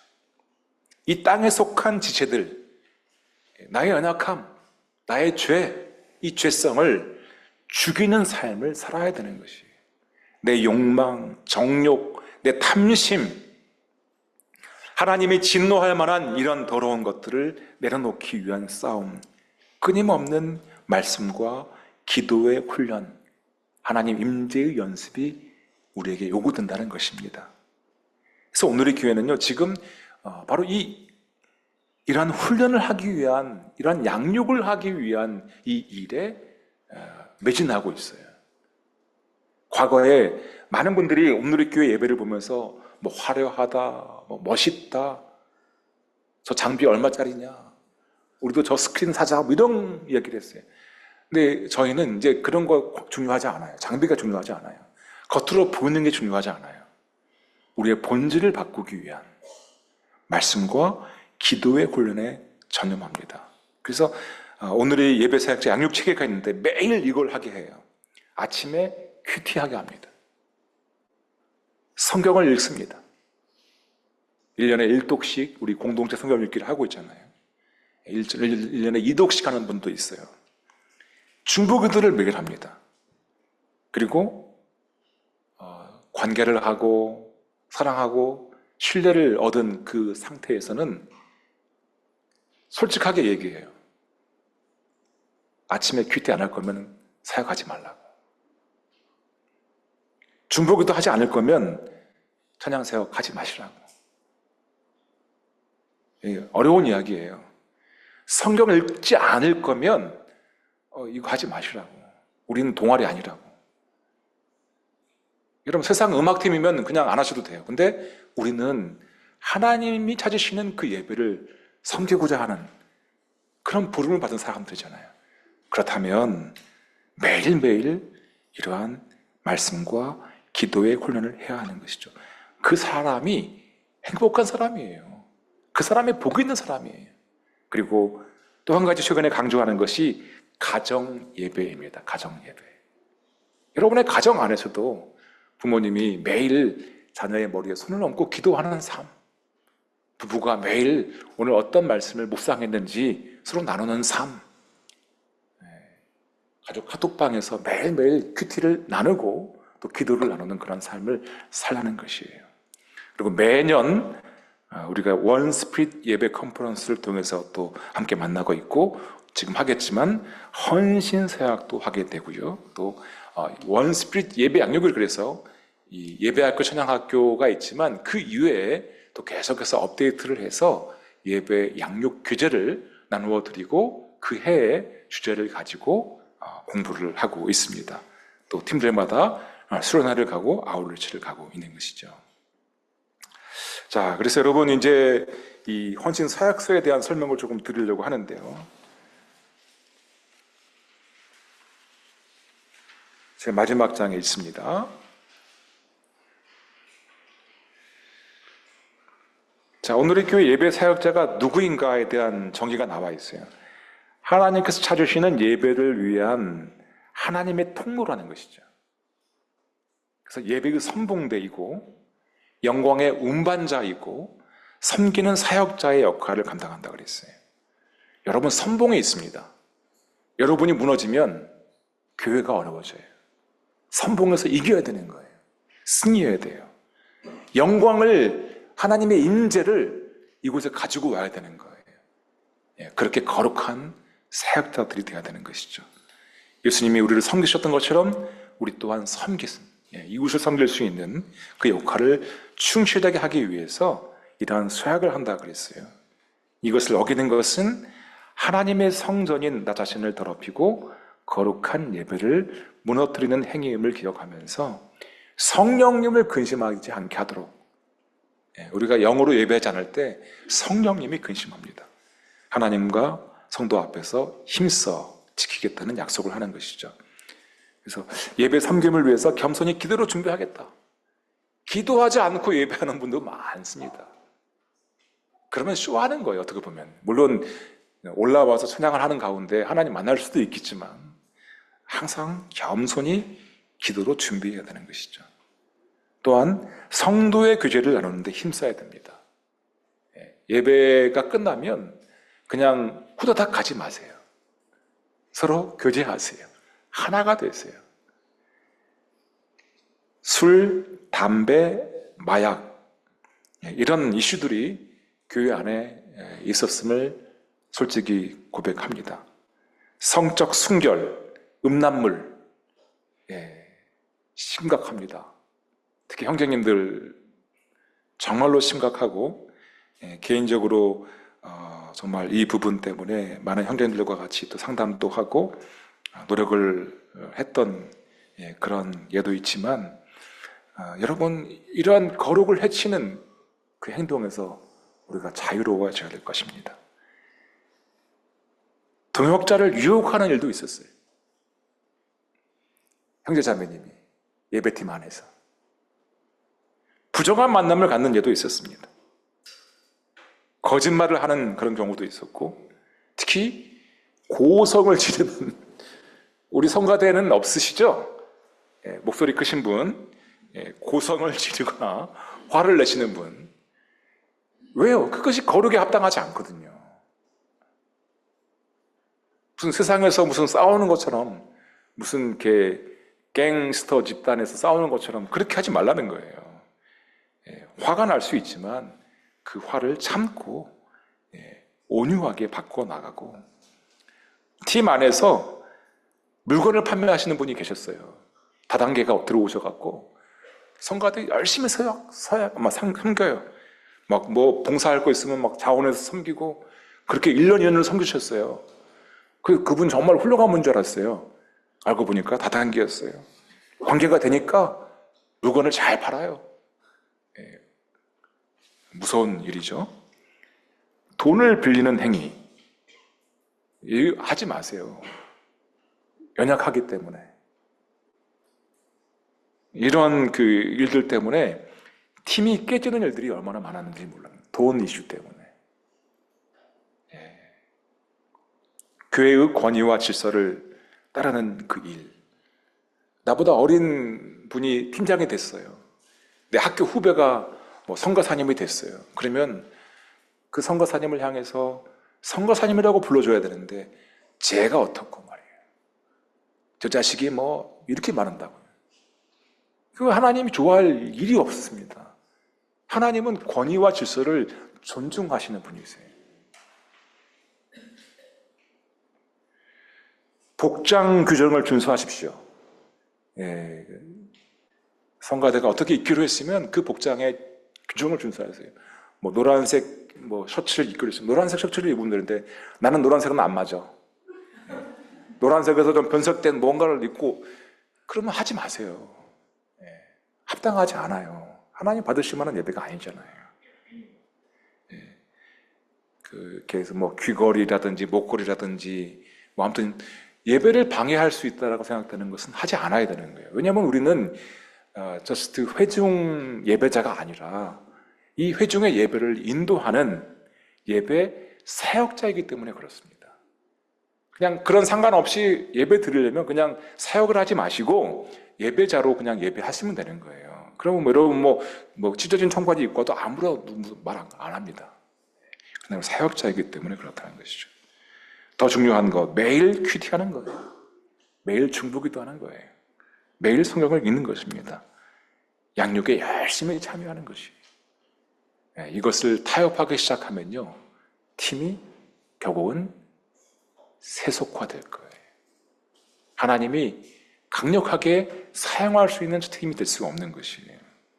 이러한 사역을 저희가 하게 될 것인데, 이 시간에 잠깐 우리가 먼저 질문을 좀 주고받는 시간을 갖고 기도하면서 이 문서를 좀 쓰도록 하겠습니다. 혹시 여러분들이 이 예배와 찬양에 대해서 어떤 질문이 있으시면 해주셨으면 좋겠는데, 여러분들이 저에게 미리 주셨던 질문의 내용에 대해서는 제가 이렇게 한 5가지, 6가지가 있는데, 진정한 예배가 무엇인가, 찬양팀의 영성훈련은 어떻게 하는가 지금 다 설명해 드렸고, 싱어로서 실력을 높일 수 있는 그 연습 방법 우리 오후에 예배 보컬팀에서 설명해 주실 거고요. 성가대가 성가대 가운을 입고 찬양을 드리는가, 왜 안 입는가, 그것은 우리의 선택일 수 있는 것 같아요. 하나님 중심의 가치와 맞춤의 가치가 있을 때 이 맞춤의 가치에서 어떻게 성도님들이 더 예배를 잘 섬길 수 있도록, 드릴 수 있도록 우리가 앞에서 옷을 입는가는 아주 중요한 고민입니다. 구약 시대라면 제사장들이 가운을 입었잖아요. 그죠? 그리고 이 가운의 전통은 그 이후로 장로교라든지 이런 곳에서는 엄격하게 지켜지고 있고 지금도 가운을 입는 교회들이 있죠. 그런데 이제 근대로 넘어오면서 가운을 많이 벗어버렸고 지금은 오늘의 교회에서는 어떤 겉으로 보이는 형식보다는 중심의 가치를 알고 있기 때문에 가운을 입을 때도 있고 가운을 입지 않을 때도 있습니다. 그래서 여름에 가운을 성가대들이 입는 경우가 있는데 그것은 여름에 반팔을 입고 오니까 노란색 티를 입고 오라고 했을 때 어떤 분은 반팔의 길이가 짧아요. 어떤 분은 손을 들면 배가 이렇게 나옵니다. 이렇게 저처럼 배가 많이 나오신 분이 손을 들었는데 이렇게 그럴 수 있기 때문에 우리를 보호하기 위해서 예배를 방해하지 않기 위해서 여름에 가운을 입어요. 그래서 아마 여러분 서빙부 영상을 양재부 영상을 보시면 주일 팀들이 여름에는 7월, 8월에는 가운을 입을 거예요. 그래서 그런 목적 때문에 그렇게 하고 그것이 절대적인 무슨 성경적 기준은 아니에요. 성경에 가운을 입어야 거룩한 예배고 가운을 벗으면 거룩한 예배가 아니에요. 이런 말은 없어요. 그래서 우리가 이런 핵심 가치를 가지고 고민을 하고 있다는 것. 무엇이든지 답이 될 수도 있고 답이 되지 않을 수도 있는 거예요. 그래서 그것은 선택의 문제라고 생각되고요. 성가대원 및 찬양사역자들이 반드시 갖춰야 될 것. 오늘 전체 다 말씀드렸어요. 예배란 용어는 주일에만 사용한다고 들었는데 아니에요. 예배는 회중의 예배와 삶의 예배로 구분할 수 있고 여러분의 모든 삶이 다 예배인 거예요. 새벽에 모였으면 새벽 예배가 되는 것이고요. 순으로 모였으면 순 예배가 되는 거예요. 그리고 개인이 살아가는 그 삶 자체가 예배이기 때문에 주일 예배에만 예배란 용어를 사용한다는 것은 그것은 잘못된 표현이고요. 자, 이 정도 질문이 있었어요. 그리고 그 이외에 혹시 질문할 게 있으면 잠깐 편하게 질문을 해주시면 좋겠습니다. 네, 혹시 질문이 있으신 분? 네네네, 여기 질문 있습니다. 여기 있고 저기 뒤에 또 한 분 계시니까 한 분씩 해주세요.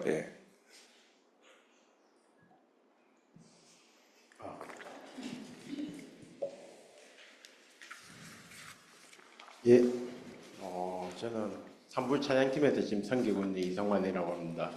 오늘 너무나 좋은 강의해 주셔서 너무 도움이 많이 됐고 지금 찬양팀을 섬기면서 여러 가지가 있는데 그 중에서 두 가지 좀 이렇게 질문드리고 싶은 게 하나는 저희들이 예배를 아까 전에 거기 하나님 중심 맞춤이라는 이제 주제가 있었는데 항상 이렇게 좀 이야기가 이슈가 되는 게 이제 목사님의 설교를 중심으로 저희가 찬양을 콘티를 짜고 연습을 하고 싶은데 목사님 그 말씀이 목요일 저녁이나 이렇게 나오면 그렇죠. 금요일 날 하루 연습하고 이렇게 예배를 들어가는 게 참 되게 힘들더라고요. 그런 부분을 이제 서울 그 본부에서는 어떻게 지금 진행을 하고 있는지. 혹시 그 설교에 대한 전체 개관이라든지 아웃라인 이런 거가 공유가 되나요? 근데 이제 서울에서는 1년치 그 아웃라인이 있어요. 그래서 그 1년치 아웃라인을 가지고 진도표가 있어요. 그 진도표를 미리 예배 리더들은 공유하고 있습니다. 성가사님들 정도는 최소한 공유를 하고 있어서 물론 이제 이번 주처럼 일본도 지금 설교 전체 진도표가 있는 것으로 알고 있거든요. 사도행전 말씀을 듣고 있잖아요. 그러니까 그 흐름을 같이 따라가면 되는 거예요. 그래서 미리 준비를 하면 그래도 어느 정도 같이 갈 수 있는 지점이 있는데, 근데 이렇게 말씀해 주셔서 정말로 감사해요. 그것은 열정이 있다는 거예요. 난 불타고 있다는 거예요. 근데 왜 교회가 안 도와주냐는 거거든요. 정말로 칭찬합니다. 그래서 우리 김양선 목사님께서 잘 도와주실 거예요. 제가 알기로 이미 설교 진도표가 있고요. 아웃라인이 있으니까 그것을 가지고 하고, 이번 주 설교는 그 하나됨에 대한 이야기인데 가정과 예배에 대한 이야기를 내일 합니다. 그래서 콘텐츠 하시는 분들, 제가 오후에 사실은 이제 예배인 의자들하고 만남이 있어서 그런 부분들을 얘기하려고 했는데 잘 질문해 주셨습니다. 또 하나 네. 더 질문하고 싶은 거는 저희 찬양팀 하면서 많은 이렇게 또 자기 의견이라고 볼 수 있는데 어떤 분들은 그 예배 저희들이 준비를 하면서 그 예를 들어서 연주가 살짝 틀린다든지 뭔가 틀린다 예배자에 대해서 그런 이제 또 회중들에 대해서 이제 방해가 된다든지 그런 부분을 걱정해서 이 연습을 좀 중심으로 좀 많이 하고 싶다. 그리고 이제 그렇게 연습을 해야지 악기 연주자들도 거기에 대해서 이제 자기들도 그런 실수를 좀 내려놓고 예배에 집중할 수 있다는 그런 의견이 있고 또 어떤 분은 아니다 우리는 예배의 그 근본만 지키면 된다. 그래서 이제 연습보다도 이제 기도 말씀 위주의 그걸 이제 또 중요시하는 그런 게 있었는데 그런 부분 조율을 어떻게 좀 지혜롭게 하면 될지. 지금 마지막에 하신 말씀처럼 지혜롭게 두 가지가 다 중요합니다. 연습도 중요하고요. 은혜를 추구하는 것도 중요해요. 자, 그래서 오후에 말씀드리려고 했는데 예배 인도자들이 콘티를 짤 때 다른 교회에서 멋있게 연주한 그 유튜브 영상을 레퍼런스로 내보내는 것은 어떻게 보면 상당히 비겁한 행동이고요. 상당히 우리에게 합당하지 않은 무리를 주는 것일 수도 있어요. 그 교회 그 팀들은 그 음반을 내기까지 엄청난 연습을 했을 것이고요. 엄청난 그 준비의 과정을 통해서 그거 하나를 했는데 내일 예배인데 오늘 그 레퍼런스 영상 하나 보여주면서 이대로 다 따갖고 와라. 그걸 소화할 수 있는 사람이 얼마나 있겠어요. 연주할 때 자, 아까 베이스 치시는 우리 집사님이 계시지만 베이스 둥둥둥 거리는데 은혜를 누리면서 그 베이스 리듬을 탄다는 것은요, 정말로 어려운 일이에요. 악보에 연연해서 할 수는 있어요. 근데 이분이, 집사님이 정말 충만한 은혜를 누리면서 자유롭게 내가 그 연주를 하는 그것은, 정말 말할 수 없는 그런 그 연습과 어떤 그 과정이 있어야 된다는 거거든요. 그걸 알아야 된다는 거죠. 그래서 연습도 중요하고 특히 우리는 사역자이기 때문에 연습을 하지 않으려면 사역을 하지 않아야 돼요. 기본적으로 우리는. 하지만 연습만 강조하고 음악이 우상이 되어버리면 하나님 자신 예배가 아니에요. 사실 저는 오히려 역으로 화음 넣지 말고 성가대가 어떤 예배는 이 노래가 어려우면 유니존으로 불러요, 그냥. 지금 이제 그거는 지금 그 말은 뭐냐면 연습 그만하자는 얘기거든요. 그거는 오늘의 교회 예배가 아니에요, 권사님. 오히려 그 은혜를 누리는 것이 예배적 본질에는 더 중요하지만 사역자들에게는 노력이 필요한 거예요. 그래서 이 두 가지 긴장이 있지만 그 긴장을 적절하게 균형을 갖고 사역하는 것이 중요하다고 생각합니다. 그래서 너무 그것 때문에 싸우지 마시고요. 은혜파와 연습파가 이렇게 싸우면 사단만 좋아합니다. 사탄만 틈탑니다. 그래서 연습도 열심히 하시고 성가사님이 판단하셔서 이번 주는 이거는 이 음악적 연습 수준으로 했을 때 진짜 안 되겠다 싶을 때는 그냥 유니존으로만 깔끔하게 해도, 그래서 그 가사 안에 하나님이 계시고 기름을 부으시고 성가대가 하나님을 보여주는 통로가 돼야 되는데 막 음악도 틀리고 음도 이상하게 내고 막 또 박자 어긋나고 막 그러면 그 신경 쓰느라고 찢어진 청바지 보느라고 예배가 안 되는 것처럼 우리가 그런 도구가 될 수 있으니까 그것은 바람직하지 않다는 것이죠. 그래서 긴장이 있습니다. 하지만 그 거룩한 긴장을 주님을 위해서 잘 갖는 것이 지혜로워 보입니다.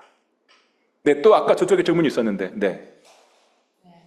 청년부 예배팀장을 맡고 있는 석재령이라고 합니다. 네, 네.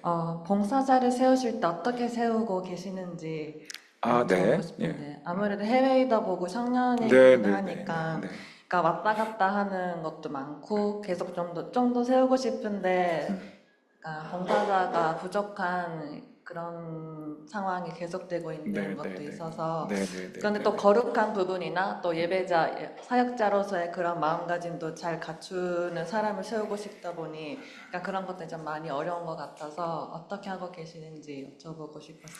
네, 그러니까 제일 중요한 것이 인사가 만사입니다. 정말로 성가대에 누가 한 명 들어와서 그 사람 때문에 그 성가대가 정말 아름다운 예배의 통로가 될 수도 있지만 그 한 사람 때문에 성가대가 싸우고 깨트려지는 경우도 너무나 많아요.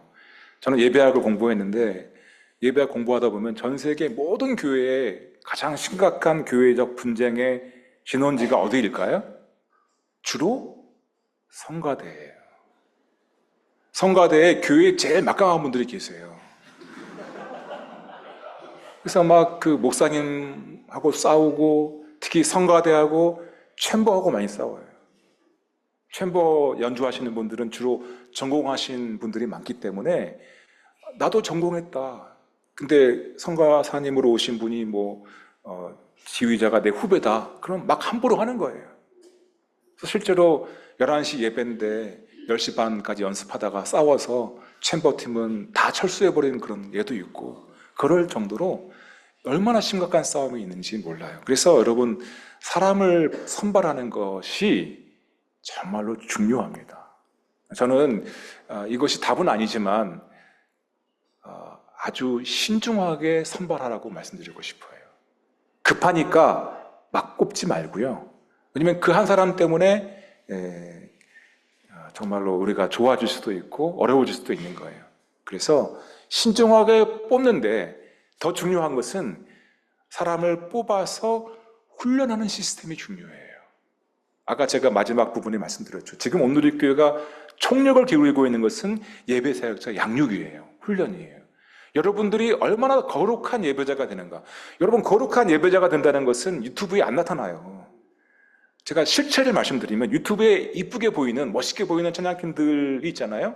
유명한 그런 채널들이 있잖아요. 그거 듣잖아요. 일상에서 너무 멋있게 들리잖아요. 멋있게 들리지만 그들의 내면으로 들어가 보면요, 저는 알죠. 제 후배들이고 제가 가르쳤던 사람들인데 그 팀 안에 얼마나 문제가 많은지 아세요? 경쟁하고 자기들끼리 더 조회수 나오게 하려고 이런 방법을 쓰고 저런 방법을 쓰고.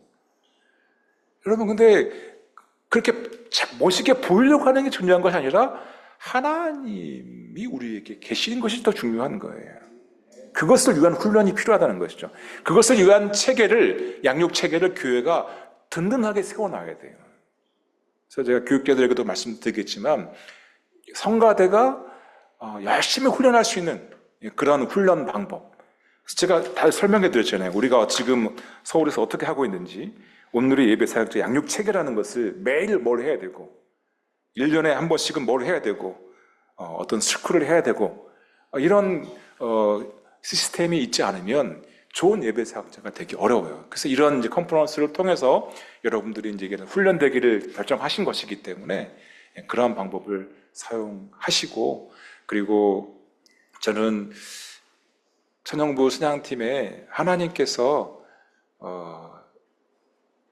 부르시고 세우시는 사역자를 보내주신다라고 믿습니다.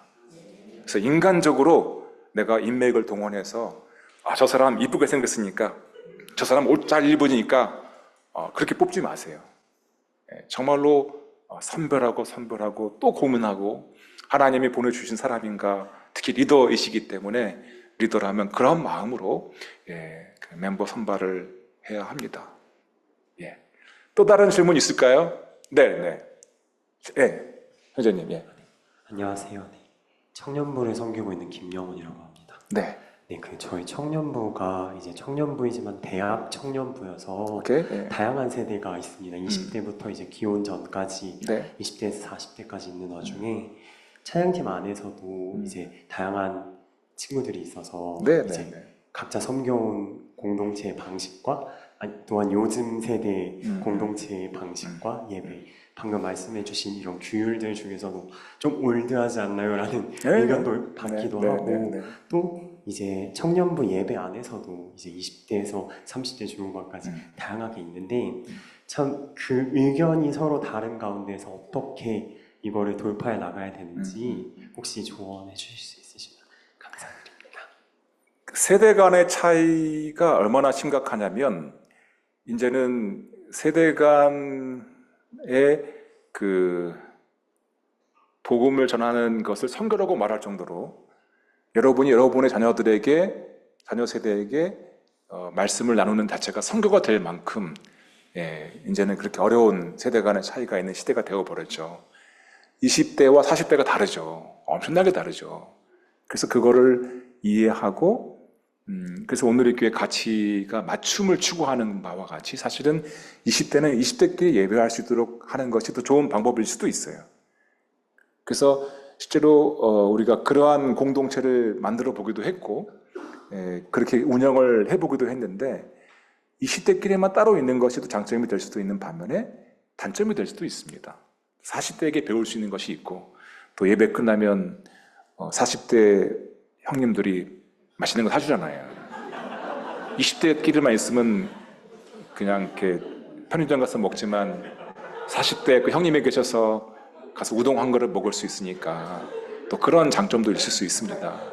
그리고 이렇게 세대 간의 구분을 존중하는 것도 중요한데 천국에 가면 천국에서는 세대 간의 구분이 없다고 생각합니다. 그리고 예배의 역사를 공부해 보면 구약 시대에는 세대가 모두 함께 예배했어요. 어린 아이부터 가장 노인네 이르기까지 모든 세대가 같이 예배를 드렸죠.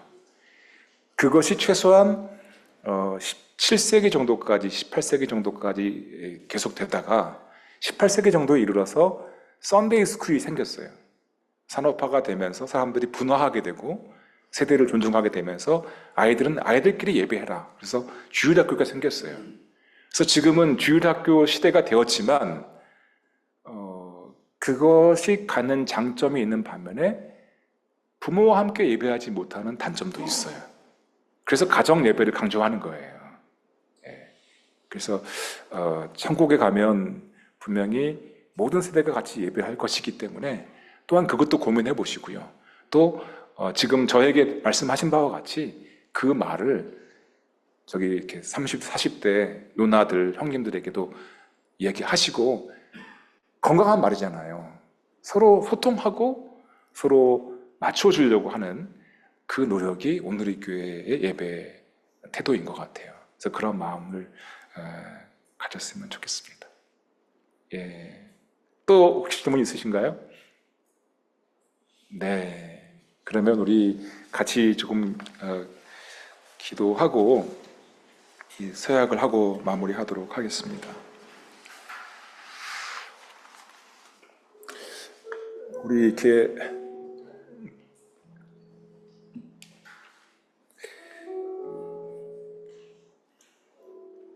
이 서약서의 내용을 먼저 좀 보시면 좋겠습니다. 서약서의 내용을 먼저 보시고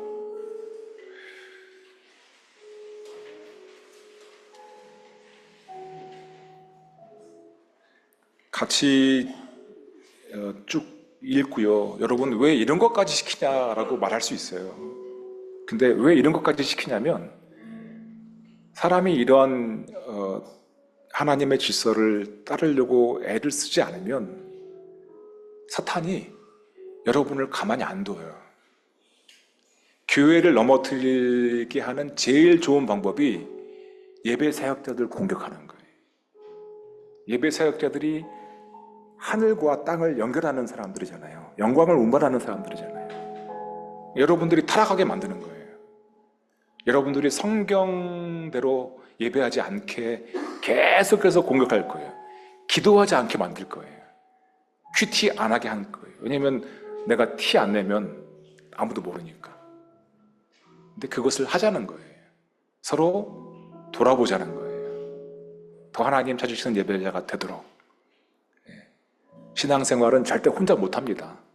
교회가 필요하고 건강한 공동체를 통해서 이 하나님의 교회가 합당한 예배를 드릴 수 있게 될 것이에요. 그래서 같이 이 시간에 천천히 함께 이 서약서를 읽고요. 그리고 밑에 사인업을 하고 기도했으면 좋겠습니다. 같이 우리 읽어볼게요. 온누리 교회 예배 사역자는 시작. 온누리 교회 예배 사역자는 하나님께서 찾으시는 예배를 위한 하나님의 통로로서 예배의 선봉대, 영광의 운반자, 섬기는 사역자의 역할을 충실히 수행하기 위하여 하나님께서 찾으시는 예배를 위한 서약을 엄숙히 다짐합니다. 이것을 어기는 것은 하나님의 성전인 나 자신을 더럽히고 거룩한 예배를 무너뜨리는 행위임을 기억하며 성령님을 근심하게 하지 않도록 하나님 앞과 성도 앞에서 힘써 지키겠습니다. 나는 예배 섬김을 위해 겸손히 기도로 준비하겠습니다. 나는 그리스도의 몸의 지체로서 성도의 교제를 나누는데 힘쓰겠습니다. 나는 어떠한 경우에도 술, 담배, 마약을 가까이 하지 않겠습니다. 나는 성적 순결을 지키며 어떤 음란물도 보지 않겠습니다. 나는 동역자를 유혹하거나 부정한 만남을 갖지 않겠습니다. 나는 동역자에게 거짓말을 하지 않으며 고성이나 화를 내지 않겠습니다. 나는 팀 안에서 물건 판매, 돈을 빌리는 행위 등 금전적 거래를 하지 않겠습니다. 나는 교회의 권위와 질서를 따르며 세우신 리더에게 순종하겠습니다. 나는 교회의 복장 규정을 준수하며 모임 시간을 엄수하겠습니다. 나는 매일 아침 큐티와 저녁 중보 기도를 실천하며 온누리 예배 사역자 양육에 열심히 참여하겠습니다. 나는 성경적 예배를 힘써 배우며 온누리 교회 예배의 비전과 핵심 가치를 세우는 일에 최선을 다하겠습니다. 2024년 7월 6일 쓰시고 자기 섬기는 부서를 쓰시고요, 이름을 쓰시고 사인을 해주시는데 여러분 이거 가지고 무슨 법적인 여러분에게 제재를 가하는 거 아니고요.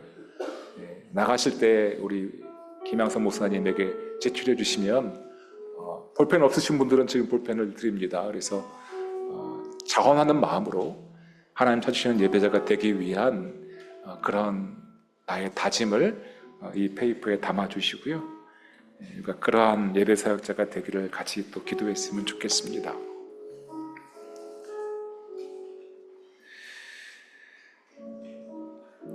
우리 한번 우리 마음을 다해서 기도할 때 좀 다 같이 일어나서 기도했으면 좋겠어요.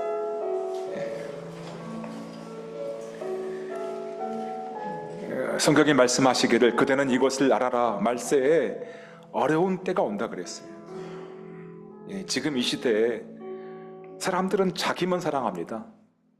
돈만 사랑합니다. 잘난 척하고 교만하고 하나님을 모독하고 부모에게 순종하지 않고 감사를 모르고요, 거룩하지 않고 무정하고 화해하지 않고 남 헐뜯고 무절제하고 난폭하고 선한 것을 좋아하지 않는 시대입니다.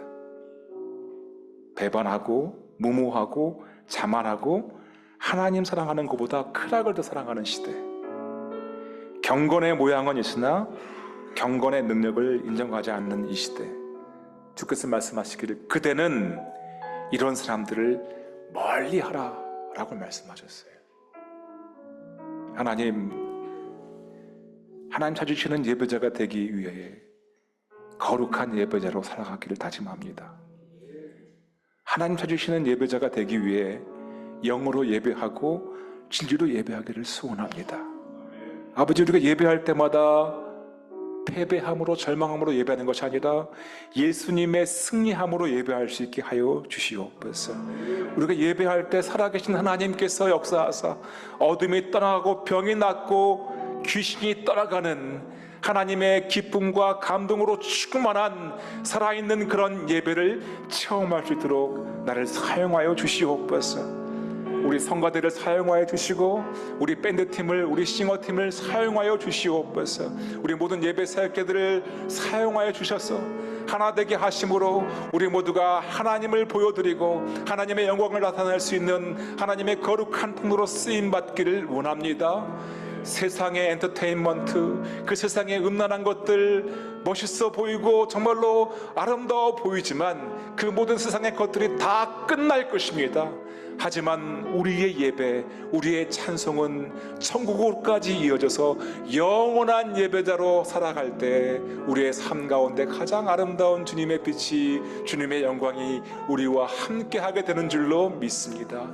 그러한 예배자의 삶을 내가 살기 원합니다. 오늘 이 거룩한 사역을 통하여서 하나님, 나의 삶을 통하여서 예배의 선봉대로서, 영광의 운반자로서 섬기는 사역자의 역할을 충성스럽게 감당하는 주님의 사람, 주님의 일꾼 되게 하여 주시옵소서.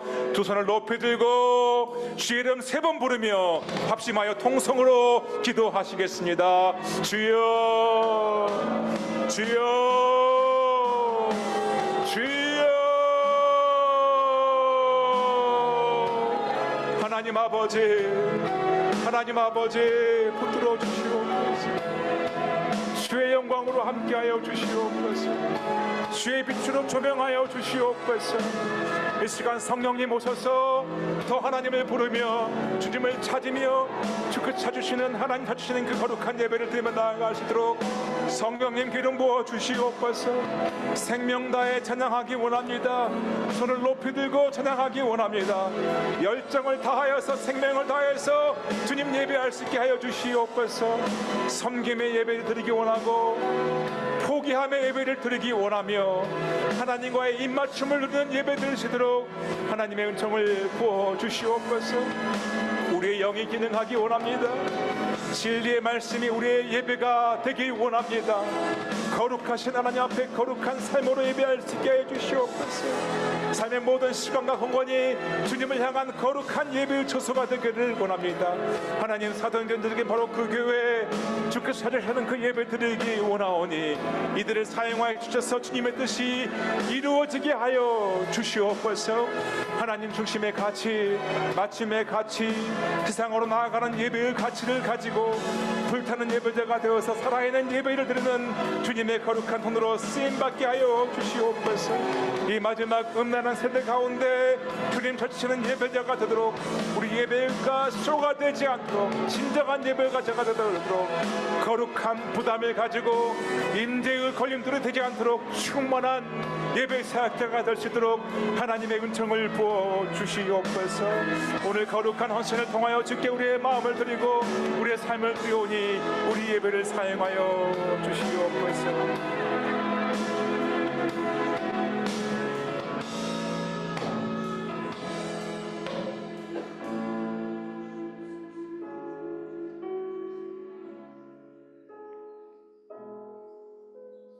이 백성은 내가 나를 찬양하게 하려고 내가 손수 만든 사람들이라고 말씀하신 하나님, 하나님을 예배하고 하나님을 찬양하는 것이 나의 영원한 인생의 목적인 줄로 믿습니다. 아버지, 그래서 하나님과의 입맞춤을 누리며 주님을 사랑하기에 나의 주인이신 하나님의 손과 발이 되어 섬기고 내 고집대로, 내 뜻대로 하는 것이 아니라 주님의 뜻대로 행하는 참된 예배자가 되게 하여 주시옵소서. 생명을 다해 하나님을 블레스하는 바라크의 찬송을 고백하게 하여 주시고, 이 손을 사용하여서 하나님을 향한 어찌할 바를 알지 못하는 나의 애타는 열정을 표현하게 하여 주시며, 다윗이 그렇게 했던 것처럼 열정을 다해 하나님을 환호하고 주님께 나의 모든 에너지를 다하여서 열광의 찬양을 올려드릴 수 있도록 인도하여 주시옵소서. 주님, 간절히 기도하오니 내 영이 예배하기 원합니다. 찬양할 때마다 이 영의 기쁨과 감격이 충만하게 기능하게 되기를 기도합니다. 그래서 진리의 말씀대로 우리 동경원누리교회 예배가 세워지기를 기도합니다. 하나님은 거룩하신 분이시오니 우리가 거룩한 하나님을 거룩함으로 예배하기 원합니다. 거룩과의 영적인 전쟁을 담대히 싸워 예수 그리스도의 이름으로, 예수님의 승리하심으로 찬양하는 주님의 거룩한 통로가 되게 하여 주시옵소서. 시와 찬미와 신령한 노래로 찬양하고 우리의 입과 손과 몸으로 찬송하기 원합니다. 하나님 중심의 가치와 맞춤의 가치와 세상으로 나아가는 이 예배의 가치를 가지고 이 마지막 시대, 예배의 전쟁 시대 가운데 하나님 찾으시는 바로 그 예배를 드리는 승리하는 예배자가 되게 하여 주시옵소서. 하영주 목사님처럼 불타는 열정의 예배자가 되기를 원합니다. 안주하지 않고 달아서 죽을 정도로 생명을 다하는 그 예배의 기쁨과 감사와 감격이 우리의 삶 가운데 있게 하여 주시옵소서. 그래서 하나님, 이곳에 오늘 헌신한 귀한 사역자들이 찬양할 때, 이들이 예배를 섬길 때 하늘의 영광이 임재하는 거룩한 기적이 있게 하여 주시옵소서. 살아계신 하나님께서 이들에게 기름을 부으시고 사용하셔서 이들이 예배할 때마다 하나님의 영광의 임재로 충만하며 이 땅에서부터 천국을 누리는 거룩한 역사가 가득 임하게 하여 주시옵소서.